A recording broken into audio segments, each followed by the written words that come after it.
bully stepped forward, asking if he had the guts. But Gyeongsu slammed his fist into his chin. He knocked the bully to the ground in tears, shocking everyone, because this man dressed as a police officer was actually the greatest assassin in the world, reborn to take revenge on the mafia. The bullies rushed at him, but he landed a brutal punch straight into the leader's face. The other officers just stood there watching. Then the coward pulled out a dagger, saying he wouldn't make it past today. Gyeongsu stepped forward coldly and said he didn't have blood on his hands yet, but if he acted like a coward and didn't kill him now, the man would do it himself. The leader of the bullies wet his pants in fear as Gyeongsu introduced himself as a police officer. A woman tells some police officers that there's a woman in that alley and she looks like she's in danger. The public servants, the officers, reply that they'll go check it out. As the woman walks away, he sighs, telling his partner they should just head home, calling themselves society's trash as well. His partner points out the people over there and says she thinks they need to help, but the officer asks why they should do that. Because there were a lot of thugs around, so there was nothing the two of them could do. Besides, they'll probably just mess around a bit, and it wasn't the first time this had happened, so it was just annoying. That is, until someone from the side shouts for them to let her go. The officers turn, surprised to see their colleague in the alley. The thug asks what that idiot wants. The protagonist simply replies that they should let her go. The thug laughs as he approaches, asking what if he doesn't want to, while blowing smoke in the young man's face. The protagonist strikes his chin with a palm heel strike. Even the thug's cigarette falls to the ground. He drops, screaming in pain, as everyone stares in shock. The protagonist replies that if he doesn't want to, he'll make him let the woman go. The thug gets up, calling out to the young man, and his subordinates move in to fight. However, the protagonist just punches the thug in the face, sending him flying. The officers in the car are stunned. The thug screams in pain on the ground, calling him a bastard. He then grabs something from his jacket, pulling out a knife and saying he's going to lose his life today. The protagonist scoffs at this, asking if he's really going to take his life. The thug replies that he's going to kill him right now, but the protagonist answers that he'd never do that to anyone because he doesn't have the eyes of a killer. The thug stammers, asking if he really thinks he won't kill him. The protagonist just tells him to go ahead. He points the knife at himself, telling him to come and take his life. But if he doesn't do it right, he'll be the one to lose his life, making the criminal collapse in fear. He drops the knife to the ground. "Who are you?" he asks as he backs away. The protagonist asks what he thinks. "I'm the one who catches bastards like you," he says, gripping his shoulder. Then he shows his police cap while cursing at him again. 1 week before all this, at the port of Incheon, a man opens a cargo crate, coming face to face with several people. He says everyone is already there. This is the legendary assassin, Bi Kwang. His colleague, Dan Pung, asks why he's late while cleaning his blade. He asks if he's looking down on them just because it's the last meeting. The protagonist says he wasn't even that late, but he wants to know what the mission is, as all his colleagues stare at him. Then one of them steps forward with a chain, saying that Bodhisattva told them to take care of him. The chain wraps around Bi Kwang's neck, but he pulls it off and strikes the man's neck with his elbow. The mercenary falls to the ground, and the protagonist swings the chain, asking what they're doing. Dan Pung replies that it's just their job, and the protagonist repeats the word. His colleague says it's the retirement ceremony for the legendary assassin, Bi Kwang. One of the mercenaries lunges with a knife, but the protagonist wraps the chain around his neck. He knees him in the face and turns to face another guy with an axe. He tries to hit the protagonist's shoulder, but he just gives the guy a cold stare. The protagonist strikes his neck with a kick. Then he turns to another man with a knife and dodges his attack, hitting him in the neck with the chain and pulling, ending the man's life. Dan Pung watches this coldly as Bi Kwang grabs the man's shirt. He asks if he set all this up just to try and kill him. The blonde man pulls something from his coat and says this is a damn mess. He didn't want to use firearms, he says, pulling one out. Then he replies that it's an order from Bodhisattva. If he's not in good shape anymore, he should just accept it and give up, because he knows cleaning a gun is a pain. Bi Kwang asks if these are really Bodhisattva's orders, because this was definitely his last mission, and he said he'd be free when it was over, so he wants to know why. Dan Pung replies that he can find out in hell, and says goodbye as he points the gun. The protagonist lunges at him, enraged, and blood splatters everywhere. Incense smoke drifts through a temple where Bodhisattva is praying. He looks at a painting, and then his phone rings. He asks if they're finished, and Bi Kwang replies, "Yes, it's done." Bodhisattva pulls the phone away from his ear. Meanwhile, the protagonist, after killing Dan Pung, calls him a piece of shit. Bodhisattva asks if this is the legendary assassin. He mentions he's preparing the 49th day ceremony, and asks how he guessed it was his own memorial. Bi Kwang asks if he's at the temple. His boss asks where else a monk would be if not at his home, but he wonders if Bi Kwang really thinks he can reach him. With so many assassins in front of the temple, the protagonist just tells him to leave the door open because he's already there, standing in front of the place with a knife in hand. He then drops the phone, saying that if they don't clear a path, he'll clear it himself, because they need to talk about this face to face. An assassin approaches, saying that Bodhisattva is preparing a ceremony right now, and the protagonist insults him. He says he kidnaps children to turn them into weapons and wants to make money by taking others' lives. The assassin falls silent upon hearing this. He grips his weapon tightly and then swings the axe at his shoulder. The protagonist moves faster and stabs him in the abdomen with the knife. He tells him to get out of his way, thinking about how he was raised to be a weapon since childhood. That bastard had taken everything from him: his body, his life, and now even his family. The protagonist turns to another assassin and yells, thinking, but now, he even wants to take away my right to live, as someone points a gun at him. Bi Kwang says, you promised that you would give me my life back as soon as I finished the last mission, he yells. You promised! Bodhisattva confirms this and says that's why he'll now let him have a human life, because all humans lose their lives one day. That is human life. He then prepares to shoot, asking Buddha to have mercy on him. Bi Kwang only thinks that he will get his revenge, even if it's in hell, he'll do it. Suddenly, his eyes fly open to people telling him to wake up. He finds himself face to face with several police officers.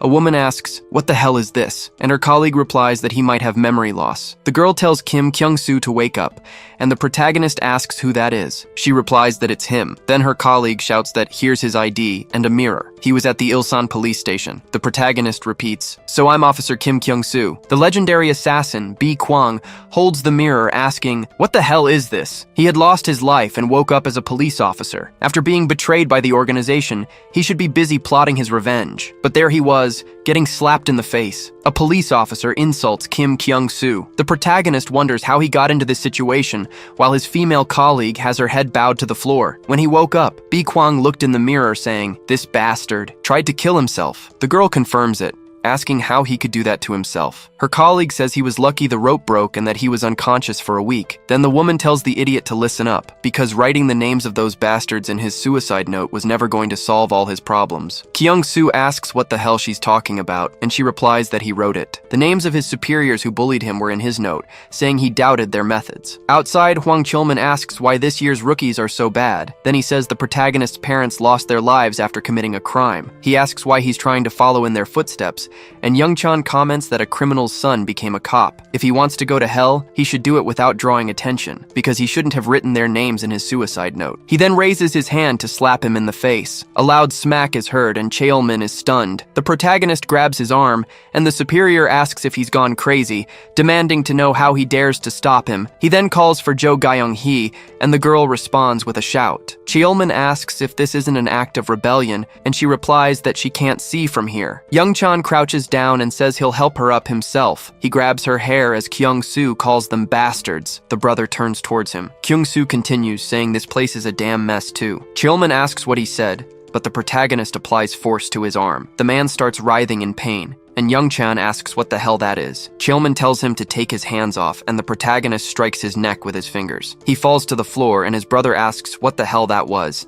his eyes wide. The protagonist prepares to kick him, striking the senior officer in the groin. He screams in pain and starts to pass out immediately after. His colleagues are stunned, and Gyeong-hee shouts that he's rebelling against his superiors. In another room, Superintendent Choi Jin-ha tells the protagonist to get the hell out. He asks where he's ever seen cops fighting among themselves and hitting their superiors. And did he think that just because he's a cop, he can't be fired easily? But he'll make sure he never wears that uniform again, and tells him to get out of his office now. As evening falls elsewhere, the protagonist takes off his hat and says, seriously, he wonders how cops can be even worse. He remembers what happened at the station and the girl yelling for Kim Kyung-soo, asking if he'd gone crazy. The protagonist replies that it was self-defense. Another colleague asks if he forgot that the father of those two was a deputy commissioner. Besides, he had one of the 5-star police classification marks, so he should go home safely because they would miss him. Back on the bench, the protagonist remarks that's why they can't catch people like him, and he was just rotting away inside that police station. Their father has that medal, which is equivalent to a general's star in the army. He thought he should have at least been reborn as a high-ranking cop,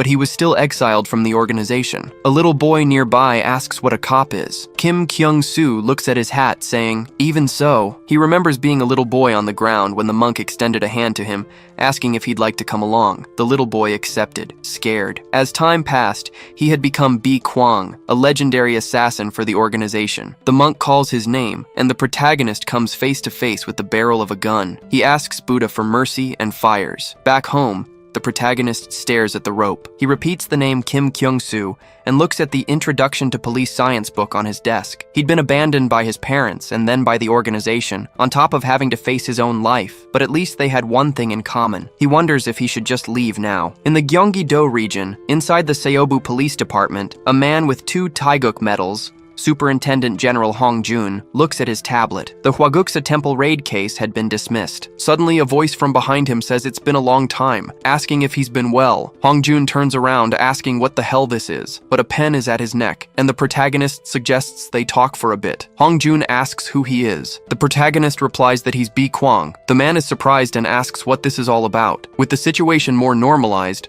Hong Jun says this is absurd. He's the Bi Kwang who lost his life and woke up as a cop? It's impossible to believe. The protagonist replies that he isn't asking him to believe. He's threatening him. Hong Jun sighs. Kyung-soo stands up, calling for Mr. Hong. He says he will help with the Hwaguksa raid operation, catching his attention. The protagonist stares at him coldly, and Hong Jun asks who exactly he is. Kyung-soo replies that he is Bi Kwang. Under the table, Hong grabs a radio, commenting that this isn't the place to talk about Hwaguksa, but the radio gives away his plan and makes a noise. The protagonist calls for Mr. Hong and says he'll repeat himself one more time. He wasn't asking for a favor. In the hallway, all the police officers had been taken down. The protagonist says he was threatening him. Hong is incredulous and repeats the question, wanting to know who he was. The protagonist again says that he was Bi Kwang and that 3 years ago, the two of them had made a promise. Back then, Superintendent Hong was injured on the floor. The protagonist calls his name and introduces himself. Hong Jun asks if he's from Hwaguksa, and the protagonist responds, wanting to know if he's the guy behind Buddha who causes him so much trouble. He's the first to get this close, and Buddha asked him to deliver a message. He has no interest in old men like him. He points a blade at Hong Jun's neck. The man begs the protagonist for mercy. Bi Kwang questions if he wants mercy. He calls for Mr. Hong as he takes off his mask, saying they'll make a deal. He will let the superintendent live. In return, he must promise to put that bastard in jail within 3 years and come up with something to report him. Hong Jun asks why, since he was in the same organization as Buddha. Bi Kwang wants to know if he likes monks. He says he hates them because they're bald. Back in the present, Kyung-soo says that was their promise, but he didn't keep it. He analyzes Hong's face for a moment. He says he has 2 Taeguk medals, and has been promoted a lot in these 3 years. So, besides breaking his promise, he'd been sucking up to his supervisors. In that case, he's left with no choice. He'll have to take his life, frightening Hong. He yells that he didn't break his promise on purpose. He had no choice. He asks if he really thinks he got this far just by sucking up to his superiors, explaining it's easier to get his hands on confidential information this way. And with all the information he collected, in the past, after a presentation,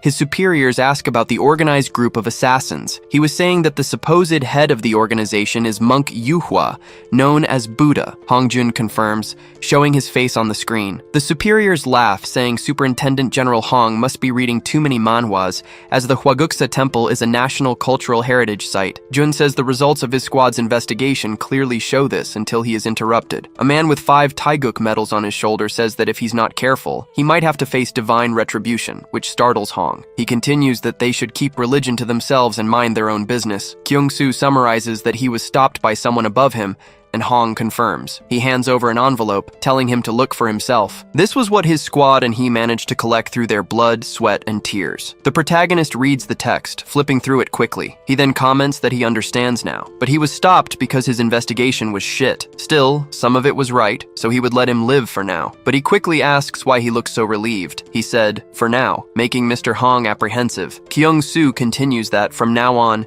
he will help him avoid losing his life to him. He gives a salute and says he looks forward to working with him. He then calls him Superior Hong, leaving him shocked. Birds chirp as dawn breaks at the Ilsan police station. Gyeong-hee and her colleague are working at a computer when a kick breaks open the door. They ask what the hell that was, and Kyung-soo greets them with a "Good morning." The girl approaches, asking if he wasn't fired. Choi Jin-ha angrily opens his office door, asking what all the commotion is about. He's surprised to see the protagonist's face and calls him by name. He approaches, saying he told him not to show his face here again and that his superiors were on medical leave, so he should hurry up and go to hell. Just then, a figure approaches from behind Kyung-soo. Choi Jin-ha is surprised and speechless when he sees who it is, calling out to his superior, the superintendent general. The other officers salute him, and Choi Jin-ha asks what brings him here. Hong-jun replies that he just stopped by to see what his Kyung-soo's workplace was like, but he wants to know what's going on here, and Choi Jin-ha questions the relationship between the two. The superintendent general replies that Officer Kim Kyung-soo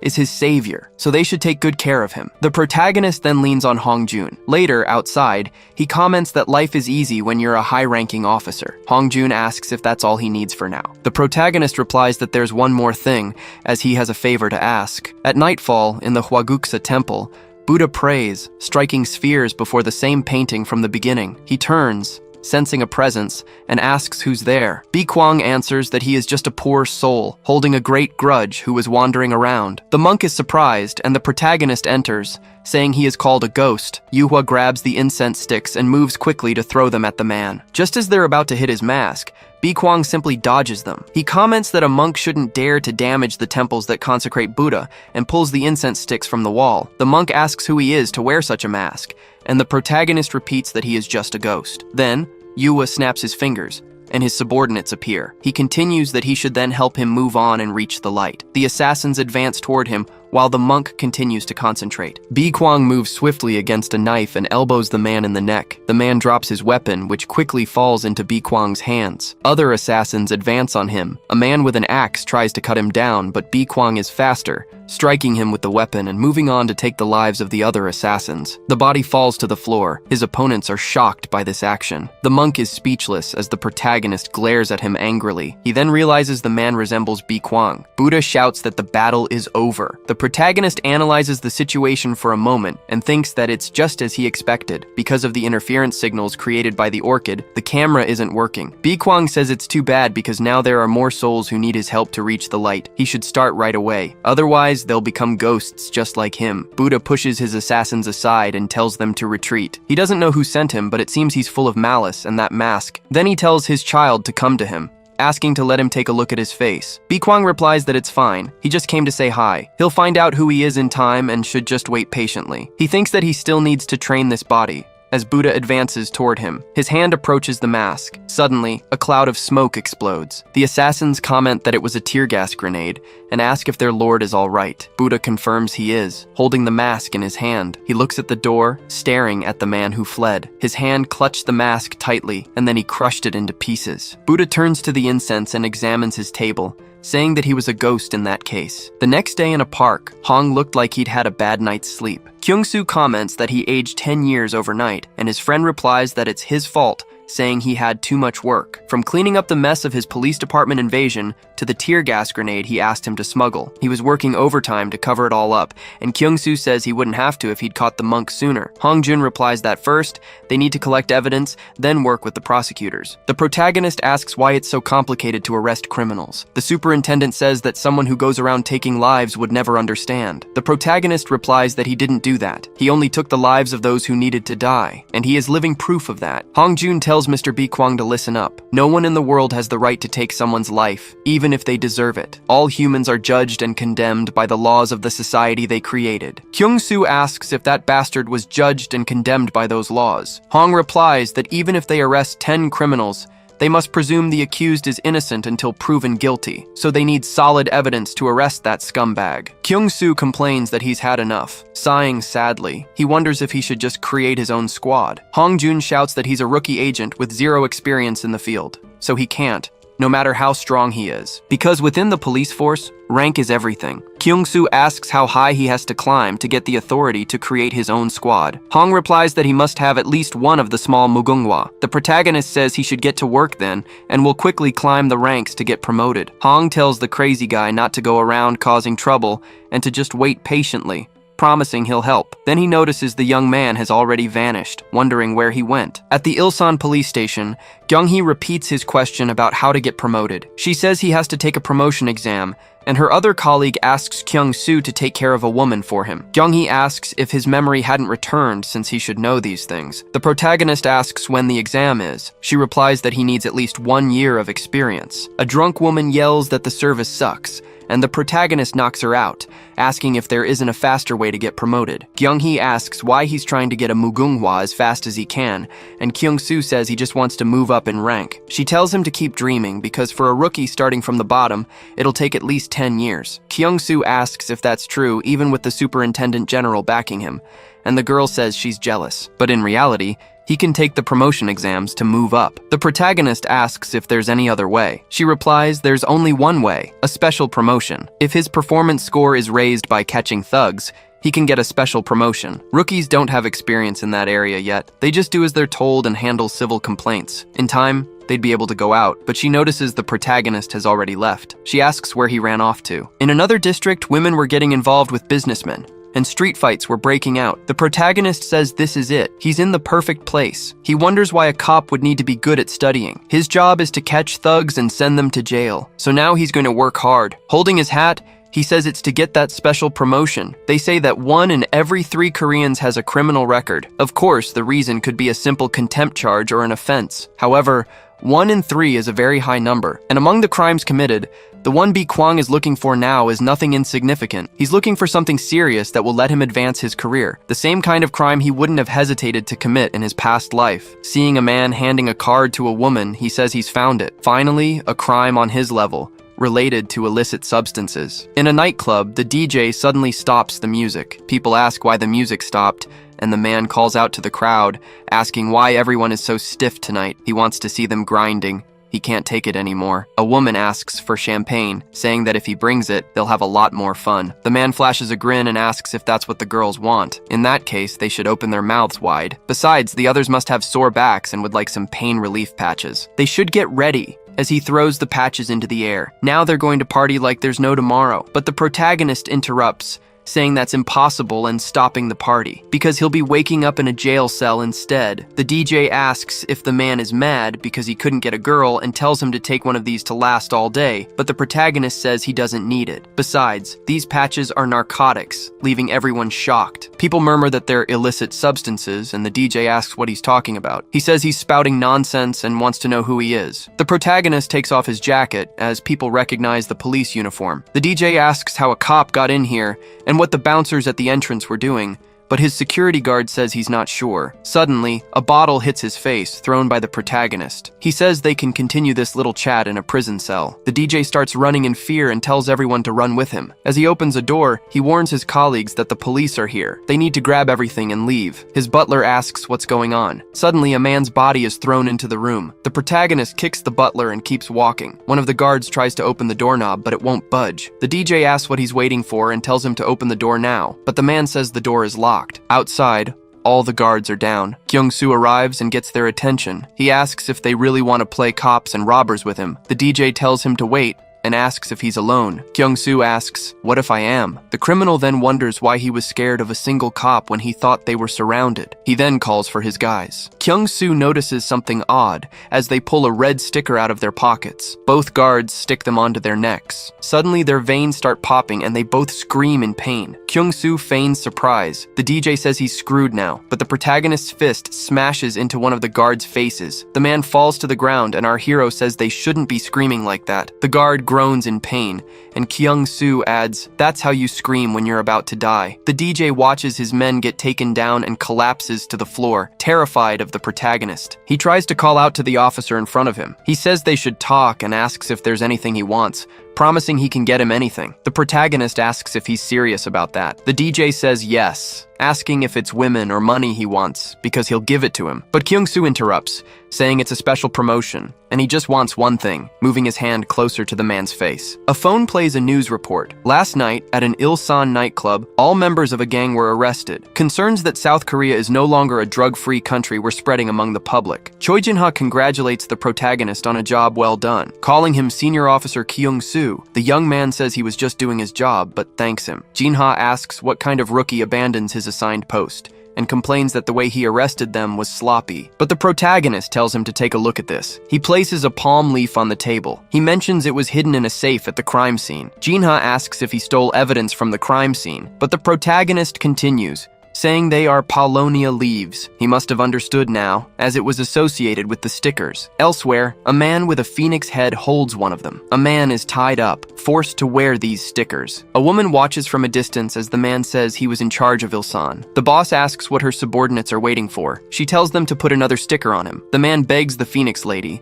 but the sticker is slapped onto his chest. He vomits blood and falls lifeless to the ground. The phoenix says that Brother Bikwang lost his life, and the oak leaf brother was punished. She doesn't want to be punished for this, so she has to deal with this cop soon. Back at the station, Kyung-soo says it's November's Paulownia Phoenix, codenamed Shitnix, who is an addict. Looking at his face, the protagonist thinks that the only thing he's felt since entering someone else's body is that this body is well trained. Muscular strength, stamina, agility, flexibility, it's all well balanced. Even so, for him to be able to take down the Hwaguksa Buddhist temples and all their executives, the protagonist moves his fingers and lies down on the floor, sighing as he rests for a moment. He comments that this body isn't quite there yet and needs more time. Inside the station, his colleagues ask if Senior Officer Kyung-soo has a minute. The protagonist just asks what it is. Outside, he summarizes that they're saying they want to get promoted too. The three of them agree with charming smiles. Kyung-soo asks why they're talking to him. Ga-young-hee says it's because he has the support of the Superintendent General,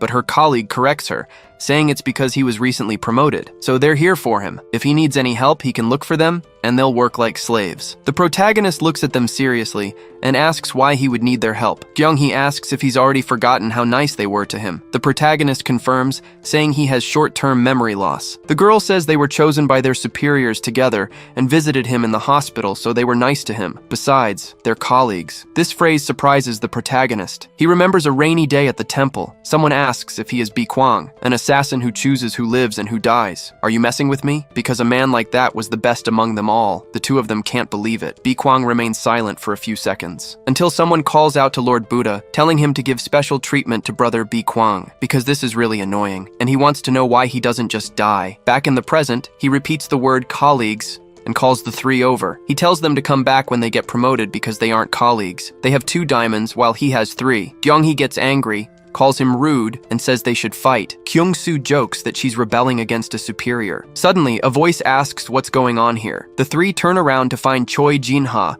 who wants to know why they're slacking off. They salute him, and Jinha asks if they've finished their work. Kyung-hee explains they were just taking a break. Choi Jinha says there's nothing he can do for brats like them, calling them worse than trash. But of course, his Kyung-soo was an exception. He was the station's good luck charm and asks if he's hurting anywhere, so he shouldn't overwork himself. Ga-young-hee thinks to herself that this old man has changed completely now that he's getting promoted thanks to Kyung-soo. But anyway, she was curious about what those 2 scumbags were up to now. Elsewhere, Young Chan curses out the protagonist. Cheol-min tells his brother to calm down, because if he gets angry, his blood pressure will rise, and he knows it will hurt. But the older brother asks how he's supposed to stay calm. The Superintendent General is covering for him, and on top of that, he got a special promotion. The whole station revolves around him now. I won't believe it until I see it with my own eyes. Just then, a woman excuses herself and asks the officers if she can ask for a favor, saying she needs help finding someone. Young Chan says he's not a charity and doesn't know the way, so she should figure it out herself. But Cheol-min tells his brother to look. They both blush as the blonde girl walks towards them, saying her phone battery is dead. Young Chan says he's sorry for being rude, and Cheol-min tells him not to get too excited or he might end up back in the hospital. The girl asks for their help again. The brothers approach her and ask where she's going. She replies that she's going to the Ilsan police station. Young Chan tells her that's the station where they work,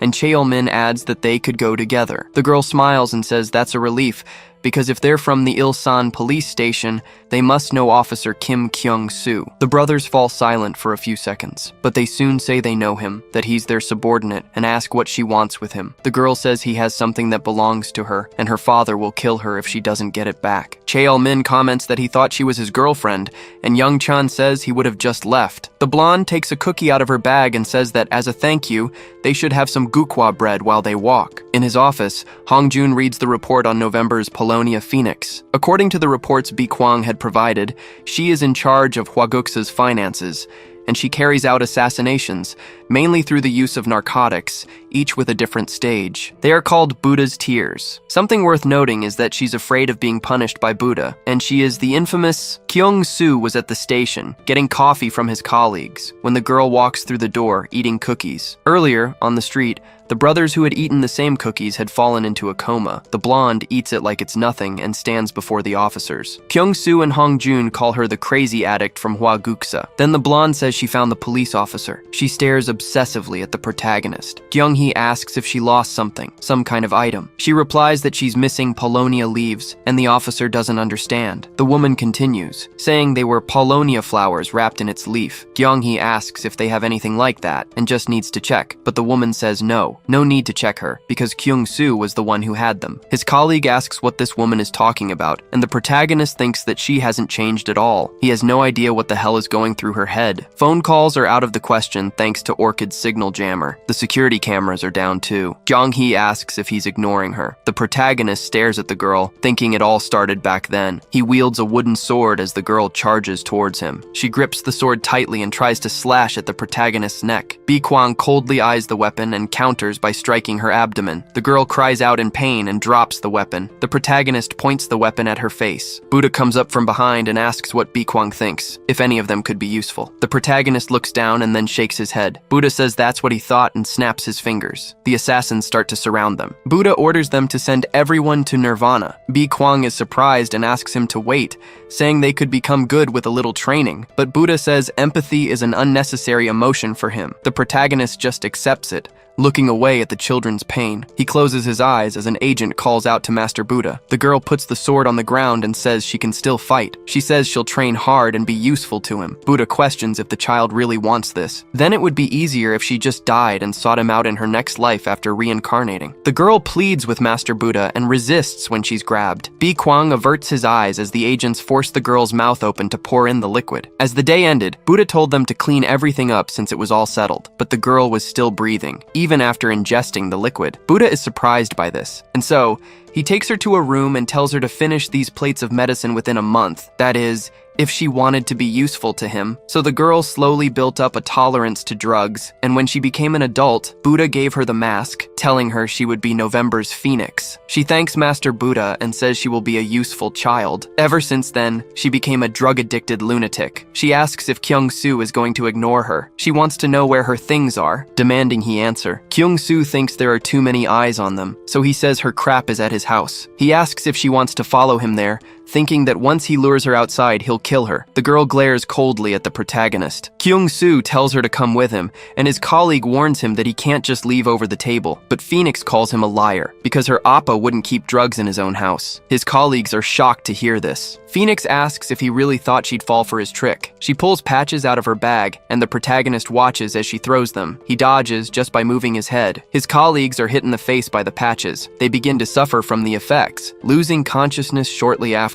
Phoenix calls out for her appa, while her subordinates stick the patches on the other people in the station. She comments that he wouldn't let everyone die, and if they aren't treated soon, they'll go meet Buddha. If he tells her where her drugs are, it'll all be resolved. The protagonist lunges toward the girl at a monstrous speed, managing to tear her shirt. The girl is surprised by this. The protagonist announces that the signal jammer has been destroyed, crushing it with his fingers. Phoenix gets angry about her shirt. Kyung-soo warns that he's going to call for backup. No one is watching them now. These are the perfect conditions for a murder. He points his baton at her. Phoenix asks what he's talking about. The protagonist replies that she'll understand once he knocks some sense into her, and that they should start soon to make sure she remembers the good old days. She glares at the protagonist coldly, but then laughs, commenting that this appa is pretty tough, threatening to hit a woman. On top of that, he ripped her clothes. Maybe he's having a rough day. Kyung-soo lunges to strike her with the baton, but Phoenix manages to duck. He immediately follows up with a knee to her face. The girl stumbles back from the impact of the blows. She touches her forehead, seeing blood on her hand. Then she calls him a damn cop and asks if he wants to die. Kyung-soo replies that she's even uglier when she's angry. Phoenix says he surprised her a little, that he's not a normal cop. The protagonist tells her to stop acting so calm. She tries to figure out where he came from,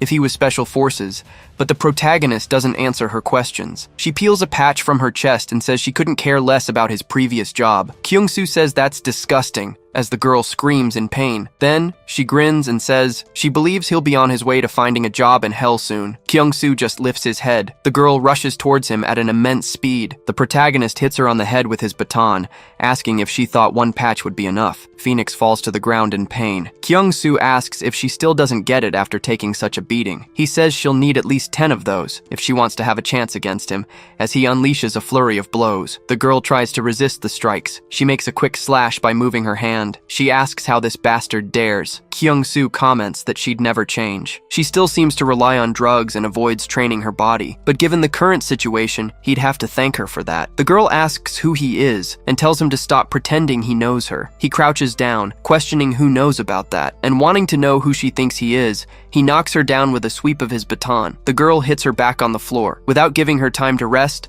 the protagonist raises his baton above her, saying she should be able to recognize him now since she's getting beaten like this. Phoenix asks what the hell he's talking about. The protagonist says that even with her brain fried from all the drugs she's used, he presses the baton against her neck, saying she'll realize who he is before she dies. The girl tells him to let her go while grabbing the baton. Bi Kwang tells her to just go to hell. However, the baton retracts without the protagonist's input. The girl can breathe again, and he complains with a sigh. He's about to say something about the baton, but the girl interrupts him with a slap to the face before he can finish. Phoenix starts breathing heavily. Kyung-soo comments that it's poor quality, that they give cheap stuff like this to low-ranking cops. No wonder they fight so terribly. Suddenly, the woman lunges at Kyung-soo again. The protagonist blocks but notices something in the opening between her arms. He wonders what that different patch is on the girl's body. He's never seen a patch like it, one that turns her eye reddish. He wonders if it's a new patch until he looks down and sees his hands are covered in veins. He thinks this doesn't look good. He got like this from simple contact through their clothes, but even so, she didn't seem to be any better off than him. She asks who he is and why he has the same expression as Bi Kwang. Just then, a subordinate calls out to Lady Phoenix. He reports that Mr. Orchid has made contact and that police reinforcements are almost there. Kyung-soo tells them to get out of there, that he'll let her go for today, since they'd be seeing each other again soon. He thinks there's no way the cops can go after her. Phoenix turns around, removing the patch, and tells them to gather everyone. Her subordinate asks if she's all right, but the woman just wonders why that cop reminds her of Bi Kwang. Later, police cars and ambulances arrive. Hongjun asks if Kyung-soo lost them, but the protagonist throws the baton at his face. Asking how the hell a baton retracts just from some pressure, Hongjun complains that they're not bad, they just shouldn't be used that way. The protagonist shows him his hands, unable to feel a thing. Hongjun calls for the doctors immediately, and the protagonist thinks it was an unexpected twist. He was lucky Phoenix got scared. He wonders if this happened simply from contact through his clothes or if they increased the original dosage, or maybe it's a new drug. As the doctor asks what's going on, Kyung-soo thinks she's become a walking narcotic at this point. He hoped it would be okay, but it seems things are about to get hectic. He says he has a favor to ask the superintendent general, and Hong questions what it is this time. Back at his house later, the protagonist approaches and opens the door, but Phoenix's subordinates were waiting in the darkness. A smoke grenade is thrown in, and they comment that they've got him, as it's a drug that will make him hallucinate until he passes out. Miss Phoenix said to put plenty in there so he'd have more delusions, and even die from an overdose. But the protagonist was wearing a gas mask, thinking he borrowed some equipment, not the expensive kind, though he wants the expensive stuff. He says he already knew the men would come. The scaredy cat was so afraid she didn't even show up.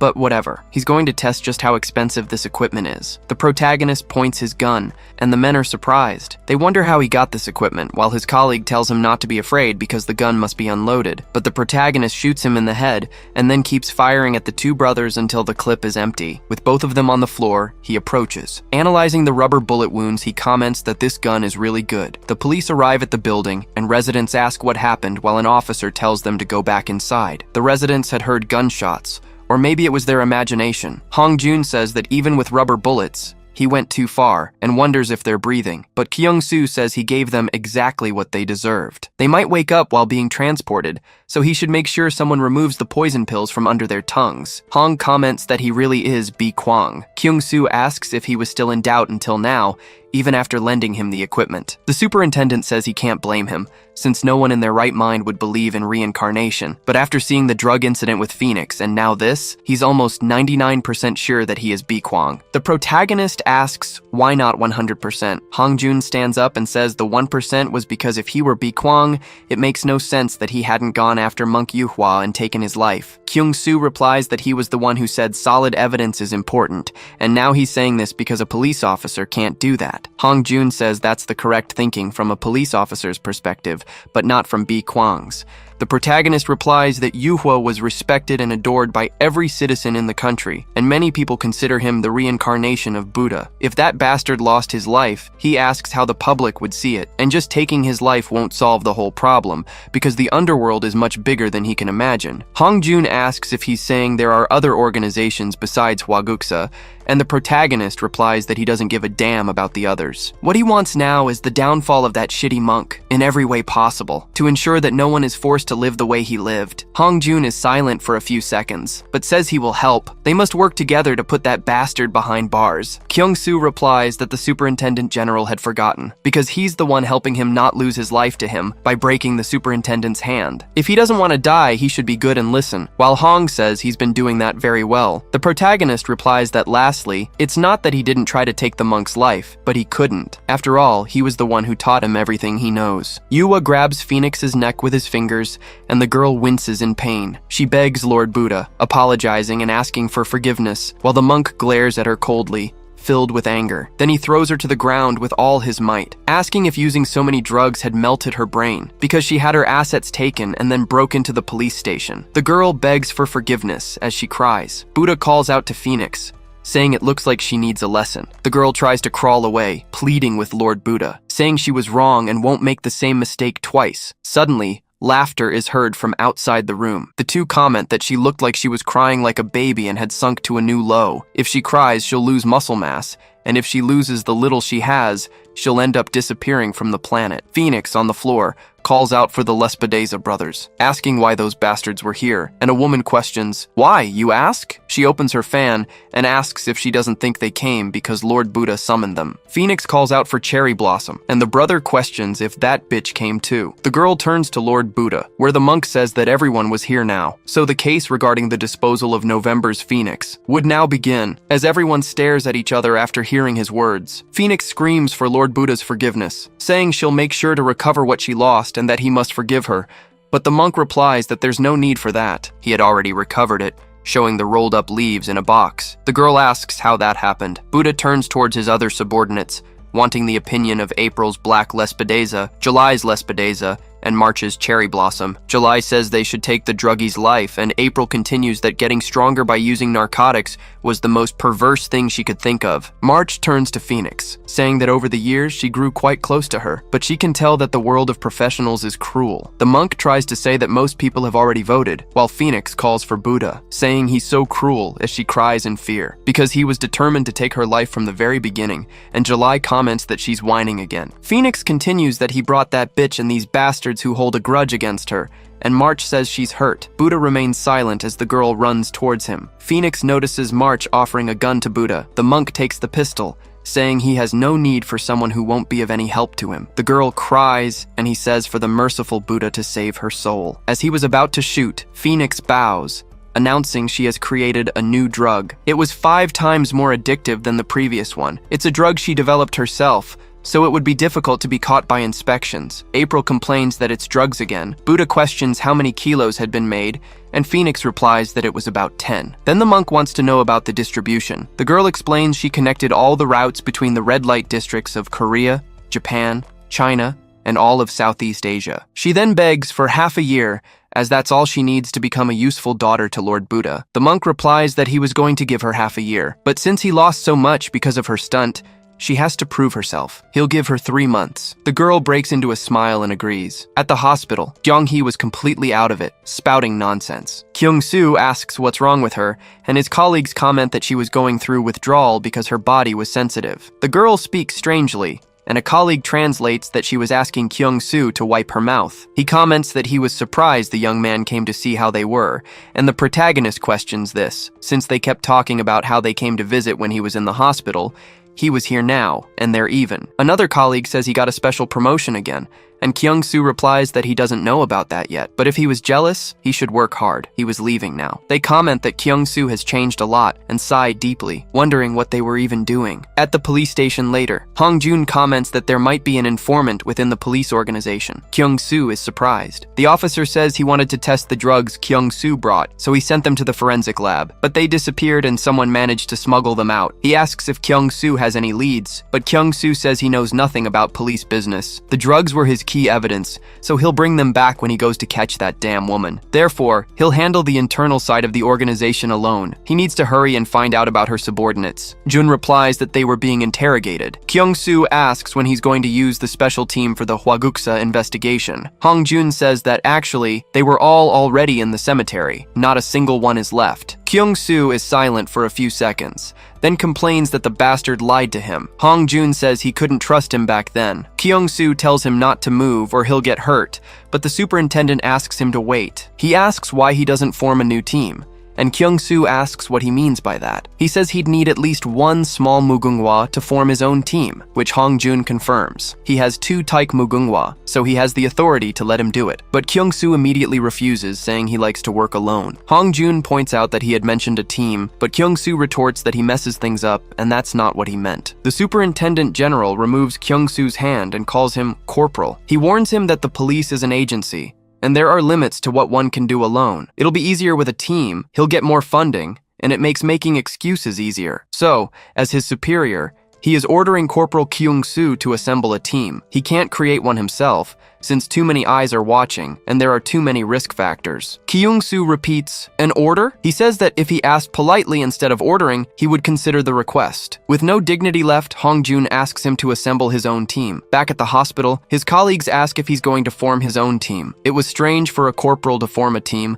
but Kyung-soo replies that he was ordered to. Kyung-hee asks who the team members will be. Kyung-soo answers that it would obviously be them, because besides them, there's no one at the station with a lower rank than him. His colleague thanks him, saying he thought he had become useless after his head injury. Kyung-hee continues to thank him while crying, and they say they'll work like slaves for him. They accepted a job thinking they'd be stuck in an office for the rest of their lives, and wonder if this is what a colleague is for. Kyung-soo asks what he means by that, since they still don't know their place. He doesn't need useful colleagues. He just needs obedient people who will follow his every command. They summarize, "So we're not your colleagues." Kyung-soo confirms, saying they are his slaves, people who must die if he says so, and must live if he commands it. So, if they understand, they must call him Master. Only then will he allow them to join the team. According to the report Hong-jun had shown him, one of them is named Hwang Hee-jun, 25 years old. He is well trained in boxing, kickboxing, taekwondo, and other martial arts. Looking at his record, he seems like a great candidate. However, he failed the written exam 4 times and got in last place. Hee-jun asks what he means by chief,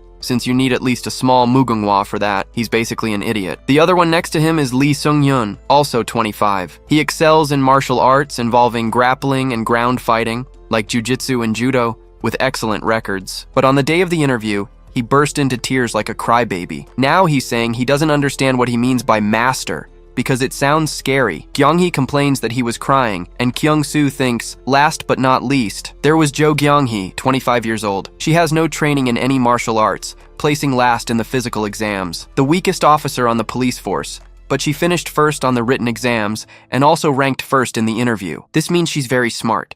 She says she'll do anything the master wants as long as he puts her on the squad. The next day, on a mountain, the 3 of them were in training clothes. Kyung-soo stretches his foot on the ground. Hee-jun starts to call him friend, but quickly corrects himself to master. He asks why he called them out there on a weekend, and Kyung-soo tells them to start stretching, because they are police officers and he is a dangerous criminal. So they have 5 minutes to prepare before they all attack him at once and try to subdue him. Hee-jun asks if he's sure about a 3-on-1 fight. Seung-yeon calls out to his master and asks what happens if he gets hurt, but Kyung-soo just warns them that they have 4 minutes left. They will start in exactly 4 minutes. The 3 of them crouch down and start whispering. Kyung-hee comments that the bastard has lost his mind. Seung-yeon complains that she didn't call him master, and the girl says it's not like he can hear her. But from a distance, Kyung-soo replies that he can, and she calls him Master. They go back to whispering. Heejin asks what they should do since they agreed to do whatever he ordered. Kyung-hee says Heejin will pretend to charge him head-on, and Sung-hyun should take him to the ground. The guy immediately complains, calling him a coward. Heejin asks if all he has to do is run straight at him. Kyung-hee says that since he trained in boxing,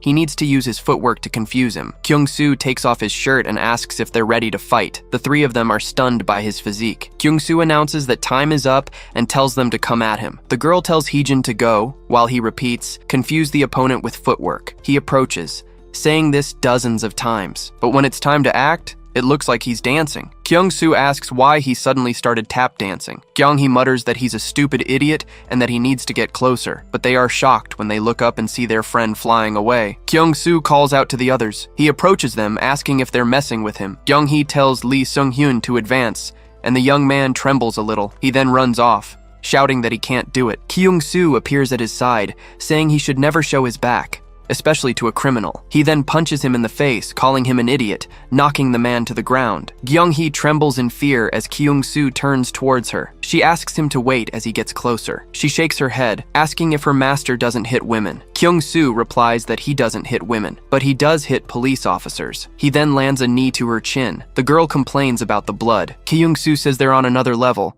wondering how they expect to catch criminals like this. They are to rest for 10 minutes, and then they'll repeat this training 3 more times today. And if they don't want to get hurt, they better come at him with everything they've got. He orders them to answer, and the 3 of them agree with their master. At the police station, Hong-jun asks how the team building is going. Kyung-soo replies that they're all trash and wonders how the hell they became cops. But Hong asks him not to be too hard on them. Kyung-soo says they won't be going after normal criminals, but people like him. Anyway, he wants to know when the interrogation will be over. After all this time, he still hasn't gotten anything, and Hong complains that they're all staying silent. He was thinking of using some kind of truth serum, but Kyung-soo says it would never work on guys who use that stuff with the Phoenix. Anyway, it was his own fault for trusting a cop, so he'll take care of it. Hong-jun asks him not to make them suffer. Kyung-soo says, just what you'd expect from a country that takes human rights seriously, even for criminals. Hong-jun reminds him they are still police officers. Kyung-soo asks if, as long as he doesn't hurt them, he can do as he pleases. The superintendent agrees. Kyung-soo tells him to leave it to him, because he's got a great idea. In a dimly lit room, the criminals are resting at a table. Then someone enters through the door. The man says it's no use, he won't say anything. But Bi-kwang asks how Choi Sang-muk is doing, the huge one who wears floral blue clothes, the Phoenix's right-hand man. But he must be the new right-hand man, because Kim Dong-cheol was the right-hand man. The criminals are stunned. Bi-kwang adds that there's also that bitch who's always near the Phoenix. The criminal then asks who he is. The protagonist says it's been a while, and that he's Bi-kwang. Now they're going to have a little chat. The man asks what the hell he's talking about since Hyung Bi-kwang is dead. His colleague comments that he looks like the Hyung. Bi-kwang says it seems they've met before, because he recognizes those scars made by a high heel. He was beaten up by the Phoenix for getting caught smuggling drugs. His colleague asks if that's true, and the other man replies that Mr. Bi-kwang isn't dead. The protagonist explains that he was sent on a secret mission. He had to fake his own death and infiltrate the police to watch every move made by the high-ranking officials. But he heard that damn Phoenix lost the drugs and raided the police station, without success. The November Phoenix is Paulonia, wondering what that bitch is up to now. He cut the voice recorder's signal with the Orchid's jammers so they can talk. Her fate depends on their answer. If she's just lying in bed at the hideout, sucking her thumb after that huge screw-up, then on the Buddha's orders, he'll shorten her lifespan. The 2 men shout for Mr. Bi-kwang not to worry about the Phoenix. The Miss is currently manufacturing a new drug. The protagonist thinks for a moment, then smiles, saying they should get into the details. In his office, Hong-jun says it's unbelievable that a drug 5 times stronger than the last one exists. The protagonist mentions they plan to distribute it on the streets within 6 months. He tells him to check the report, as it has all the locations and distributors. Hong-jun asks if he found out where the Phoenix lives. Kyung-soo replies that not even the Buddha knows. Probably only her managers know her whereabouts. The superintendent decides they'll have to bring them in to get that information. The protagonist agrees, saying they'll need to raid their headquarters for that, although he doesn't think it'll be easy to get any information from them. Meanwhile, Phoenix was sitting at her base. Choi Sang-muk, the distribution manager, approaches and calls out to her, asking if 3 months isn't too short. She knows the saying that haste makes waste, and Kim Dong-cheol agrees. He heard that 2 of their men were captured by the police. It's too risky to keep rushing things. It would be better to ask Mr. Buddha for more time. Phoenix asks if they'll take responsibility if she gets reprimanded by him. A woman says of course she will. She'll take full responsibility. It's Sang-pi. She says the name is getting to Phoenix's head and wants to know what happened while she wasn't by her side. Phoenix says if she orders them to get things done in 3 months, then they will stick to that deadline. Choi Sang-muk is to connect all distribution routes and postpone the date, while Dong Cheol prepares things as quickly as possible. And she calls for Miss Yang P in private. As she smells the floral herbs, she's in bed, crying and hugging Sang-pi. The woman tells Miss Phoenix not to be afraid, because she's by her side. She will take care of everything for her as fast as she can. Elsewhere, Ga-young-hee tells the coach to go easy on them. Kyung-soo replies that they've been resting for 10 minutes, so they need to get up and go again. The girl asks if he isn't being too hard on them, since they weren't told they'd have to train like this. Kyung-soo repeats that they agreed to do whatever it takes. Kyung-hee complains that this is pure suffering. They joined his team to catch criminals, not to fight him. The protagonist asks if they really want to do this, and the 3 of them agree, so he tells them to go their own way. In a warehouse, the protagonist opens a door for the 3 of them. They come face to face with a group of thugs handling Phoenix stickers. Kyung-soo comments that it seems they're in the right place. One of the men asks what the hell this is. Kyung-hee calls out to her friend, and the protagonist asks what they're waiting for. There are thugs right in front of them, and they need to catch them quickly. Meanwhile, the man realizes they're cops. The protagonist kicks the trio towards them. They turn, calling him master, as the thug orders his subordinates to get rid of them. The protagonist closes the door and tells them to have fun, and so the 3 of them complain about their current situation. Heejin wonders what they should do. He's fought one-on-one before, but this is his first time against multiple people. Songyun says he wants to go home, but Ga-young-hee tells the 3 of them to calm down. It's not like they're going to die here, and even though Kyung-soo is a bastard, he wouldn't just abandon them. So they have to show him that they're cops too. Kyung-soo thinks to himself that this is just as he expected. She's smart enough to realize that in this situation, they need to stay calm. The girl tells the cops to go get them, and the protagonist thinks that her actions aren't helping at all. Heejun asks how, and the girl says he has to land the first punch. The man charges at one of the thugs. He screams as a fist connects with his face. Kyung-hee says he was supposed to land the first punch, not headbutt the opponent's fist. Heejun says that hurt, and the girl yells that of course it did, but the young man realizes it didn't hurt that much. Compared to Kyung-soo's punches, that thug hits like a kid. He wonders if it's because he got used to being hit by him, as he lands a punch in the thug's gut. He then tells everyone to charge. Seung-yeon comments that it really is a kid's punch compared to Kyung-soo's. One of the men circles Heejin with a bat. The young man notices too late, and Seung-yeon grits his teeth. He charges towards him and grabs him by the waist. Kyung-soo thinks they're pretty fired up now. Those two could be useful with a little more training. But he notices that Ga-young-hee is just providing moral support. The thug's boss yells that they're all useless. They were getting beaten up by 2 crappy cops. He then takes off his shirt, revealing tattoos, and comments that they're a disgrace. Heejin and Seung-yeon get scared of him, and the protagonist thinks it's over because they let fear get into their heads. If you let fear enter your mind, the thug lunges forward, his fist connecting with Seung-yeon's face, sending him flying. Kyung-soo completes the thought. The chance of failure increases. The thug runs towards Heejin, and the protagonist thinks they have a long way to go. The thug says his subordinates were beaten by these 2 morons, and that it's pathetic. But he notices the girl asking to surrender. Jung-hee was on her knees, repeating that she surrenders. She'll tell him everything she knows, so please don't hit her. Kyung-soo thinks that this damn girl is very clever, but then he notices something. She pulls a taser from her pocket and quickly moves it to his shoe. Then she hits the man and starts electrocuting him. The girl yells at him to die. He grits his teeth and prepares to kick the girl, calling her a bitch. Before he can strike the girl, Kyung-soo stops him by hitting the thug in the stomach. He loses consciousness, and the protagonist turns with an elbow strike to the neck. Kyung-hee is impressed. Kyung-soo says that for now they've seen it, just how useless they are. But now they need to grab the drugs from the table, because someone else will take care of the thugs. And it's going to be a pain in the ass. But for now, these 3 are nothing but dead weight, so they should head back. Later, elsewhere, Sang-muk stands before the thug. The man calls him Sir and starts talking about the cops as the manager places his hands on his mouth. He easily tears the man's mouth open. A man tells manager Choi that there was something right there. Sang-muk notices something on the table. He trembles with fear upon seeing Bi Kwang's letter. In the police station, Hong Jun says that with this many drugs, they could become dealers themselves, so the information wasn't false. they can move forward with the plan. The protagonist asks if the ambush plans are finalized. Hongjun says he's going to introduce one of the officers who will be part of the ambush. She's one of the few people he trusts there. He tells her to come in. He asks the protagonist to say hello to the person who will be participating in this operation, a member of the KNP, Superintendent Kim An-hyung. The protagonist calls her Sir, and Hongjun introduces Senior Officer Kim Kyung-soo. The girl approaches, saying that a mere senior officer is sitting in the Superintendent General's room like it's his own office and must have lost his mind. The protagonist complains that his legs hurt, and Hong tries to stop him, saying it's fine and they should calm down to plan. She then tells the senior officer to stand up because she doesn't like rude people stepping on his lap. She repeats the order to get up, and the protagonist tells her to make him. Kim asks what's going on, and Kyung-soo says he doesn't want to get up. The superintendent should give it a try, while he comments that he doesn't see much difference with all this bullshit hierarchy. That girl asks what the bastard just said and says that's fine then, because she'll make him get up. The two stare each other down hostilely. Hongjun calls out to Superintendent Kim An-young and tells her not to pick a fight with him. The girl quickly steps back, and the protagonist notices something different. She tries to close in with a kick, but then feints into a high kick. The protagonist dodges by throwing his body backward. He thinks that was a Brazilian kick.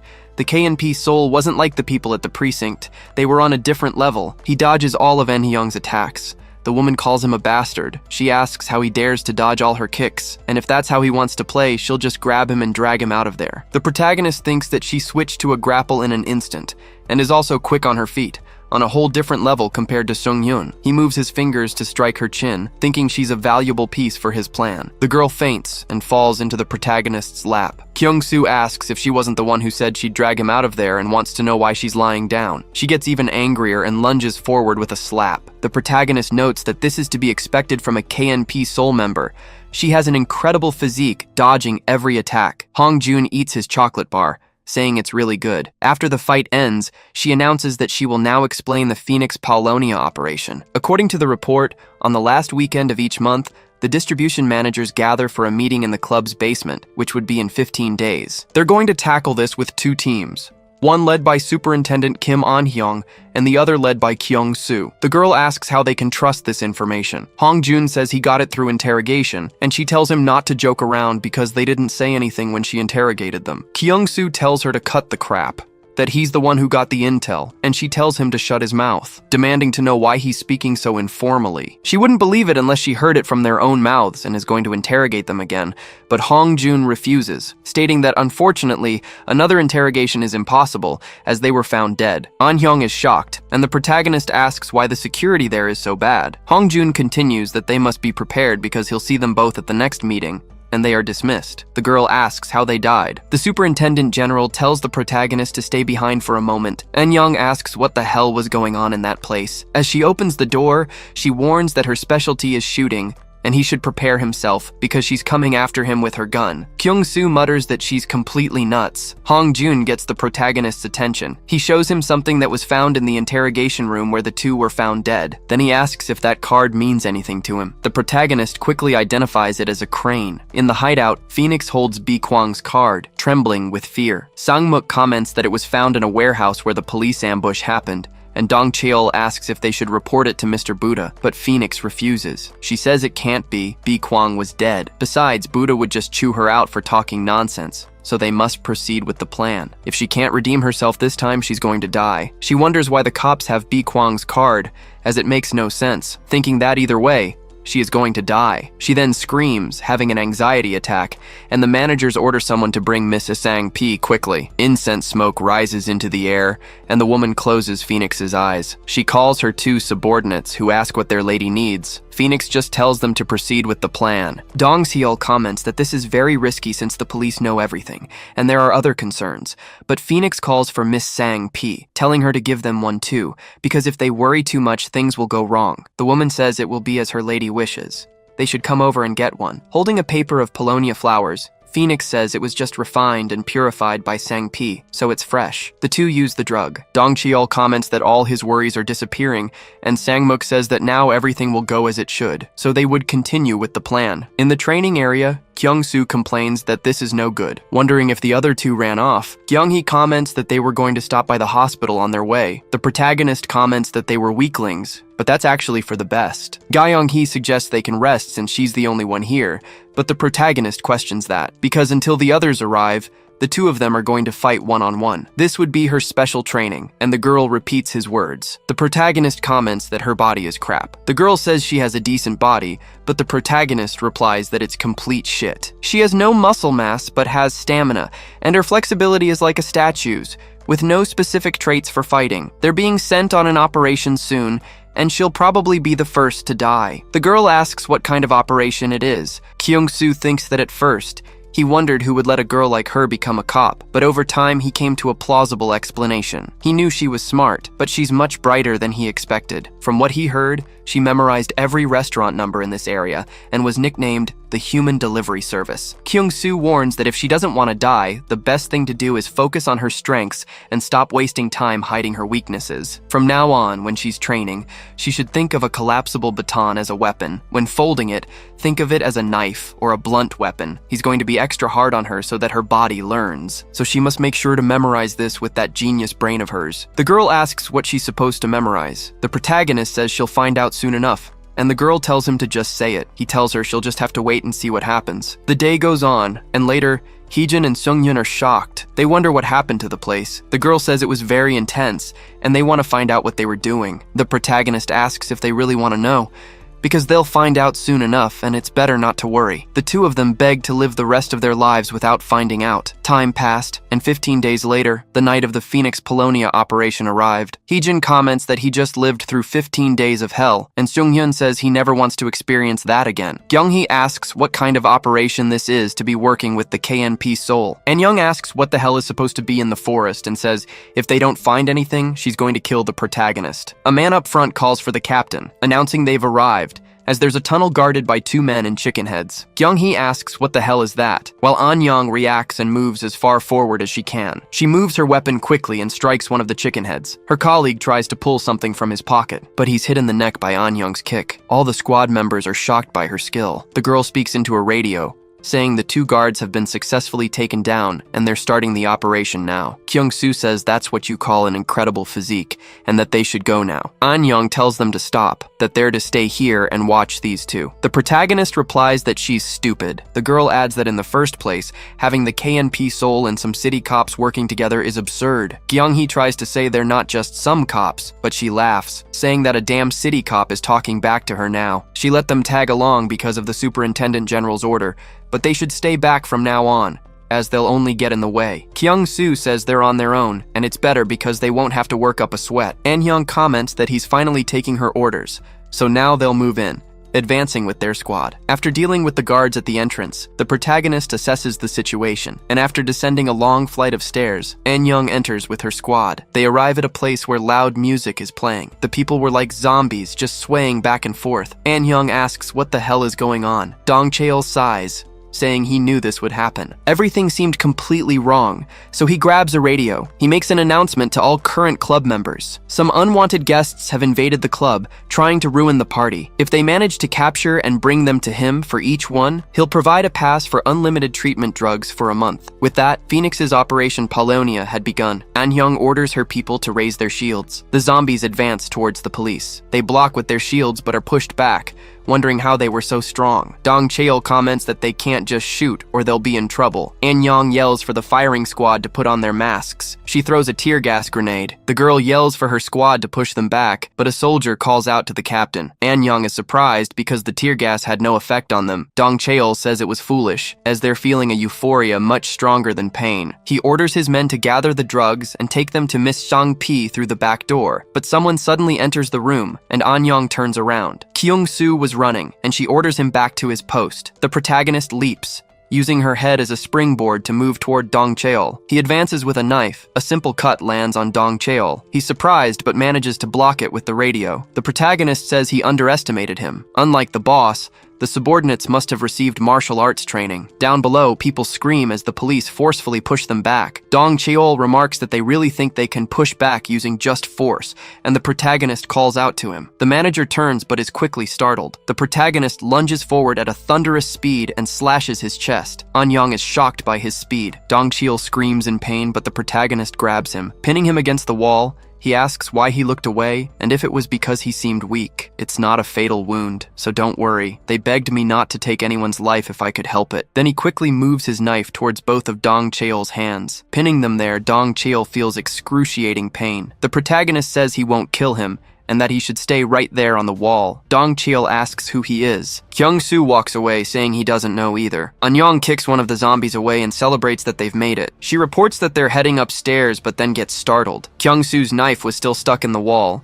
and Dong Cheol had patches holding his hands in place. Even though the patches stopped the bleeding, he didn't look well. Anyang asks if he pulled his hands free. Dong Cheol demands to know who that bastard was and if he's part of KNP-soo. The girl takes off her mask, saying she wants that answer too, as Kyung-soo defeats everyone in his path. He tells Phoenix to get out, her subordinates all lying on the floor. Anyang suggests Dong Cheol come down and surrender to get treatment, but he says there are too many cops there. He's never seen so many since he was in the special forces. Anyang asks what he means. The man says it was nice to see them, his freshmen. He was Kim Dong-cheol from class 29X, and he wants to know their class. He points a gun at them. The girl orders everyone in her group to fire. Outside, the three of them are waiting. Heejun asks if Kyung-soo will be okay since he heard gunshots, and Sung-hyun adds that he asked them to wait. Kyung-hee asks why they were brought here just to be left behind and used to fill a hole, and they want to know why they went through that secret training. They've been through so much crap until they notice Sang-muk behind them, asking what those shitty cops were doing there. The three of them quickly back away at the sound of his voice. Kyung-hee quickly draws her taser. She fires at Sang-muk,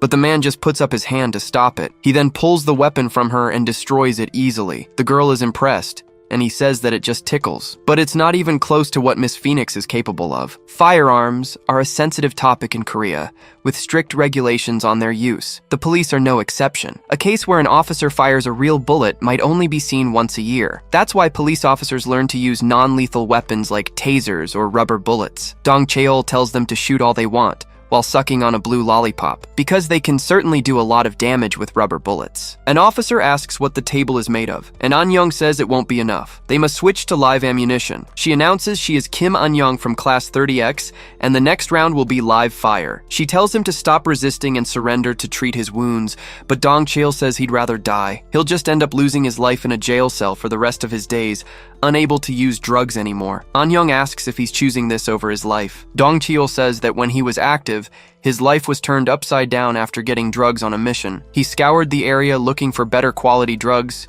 using his position to his advantage. But over time, his body started to become immune, and soon, none of the drugs satisfied him. But then, Phoenix appeared. She asked if he was Kim Dong Cheol, saying she'd heard his body had become tolerant to drugs. Then she handed him the lollipop, saying it was made with the purest things they have. She asked if he would like to have a lick. Dong Cheol touches his tongue to the lollipop and feels something incredible. He imagines himself in a state of absurd euphoria. This time, it was electrifying. Phoenix asks if it was good, adding that if he works for her, she can give him things even better than that. Dong Cheol says he'll do anything and everything. The girl makes him promise not to eat more than one a day, because he'll get sick if he does. The man complains that he's going to die anyway, so he no longer needs to keep that promise. He's lost too much blood and wants to know who that guy was because it's sad. It hurts to know he won't be able to eat any more of these lollipops, so he shoves them all in his mouth. Anyang announces that the ammunition is ready and she'll start the countdown. Then she sees the barrel of Dong Cheol's gun stick out from behind the table. He fires,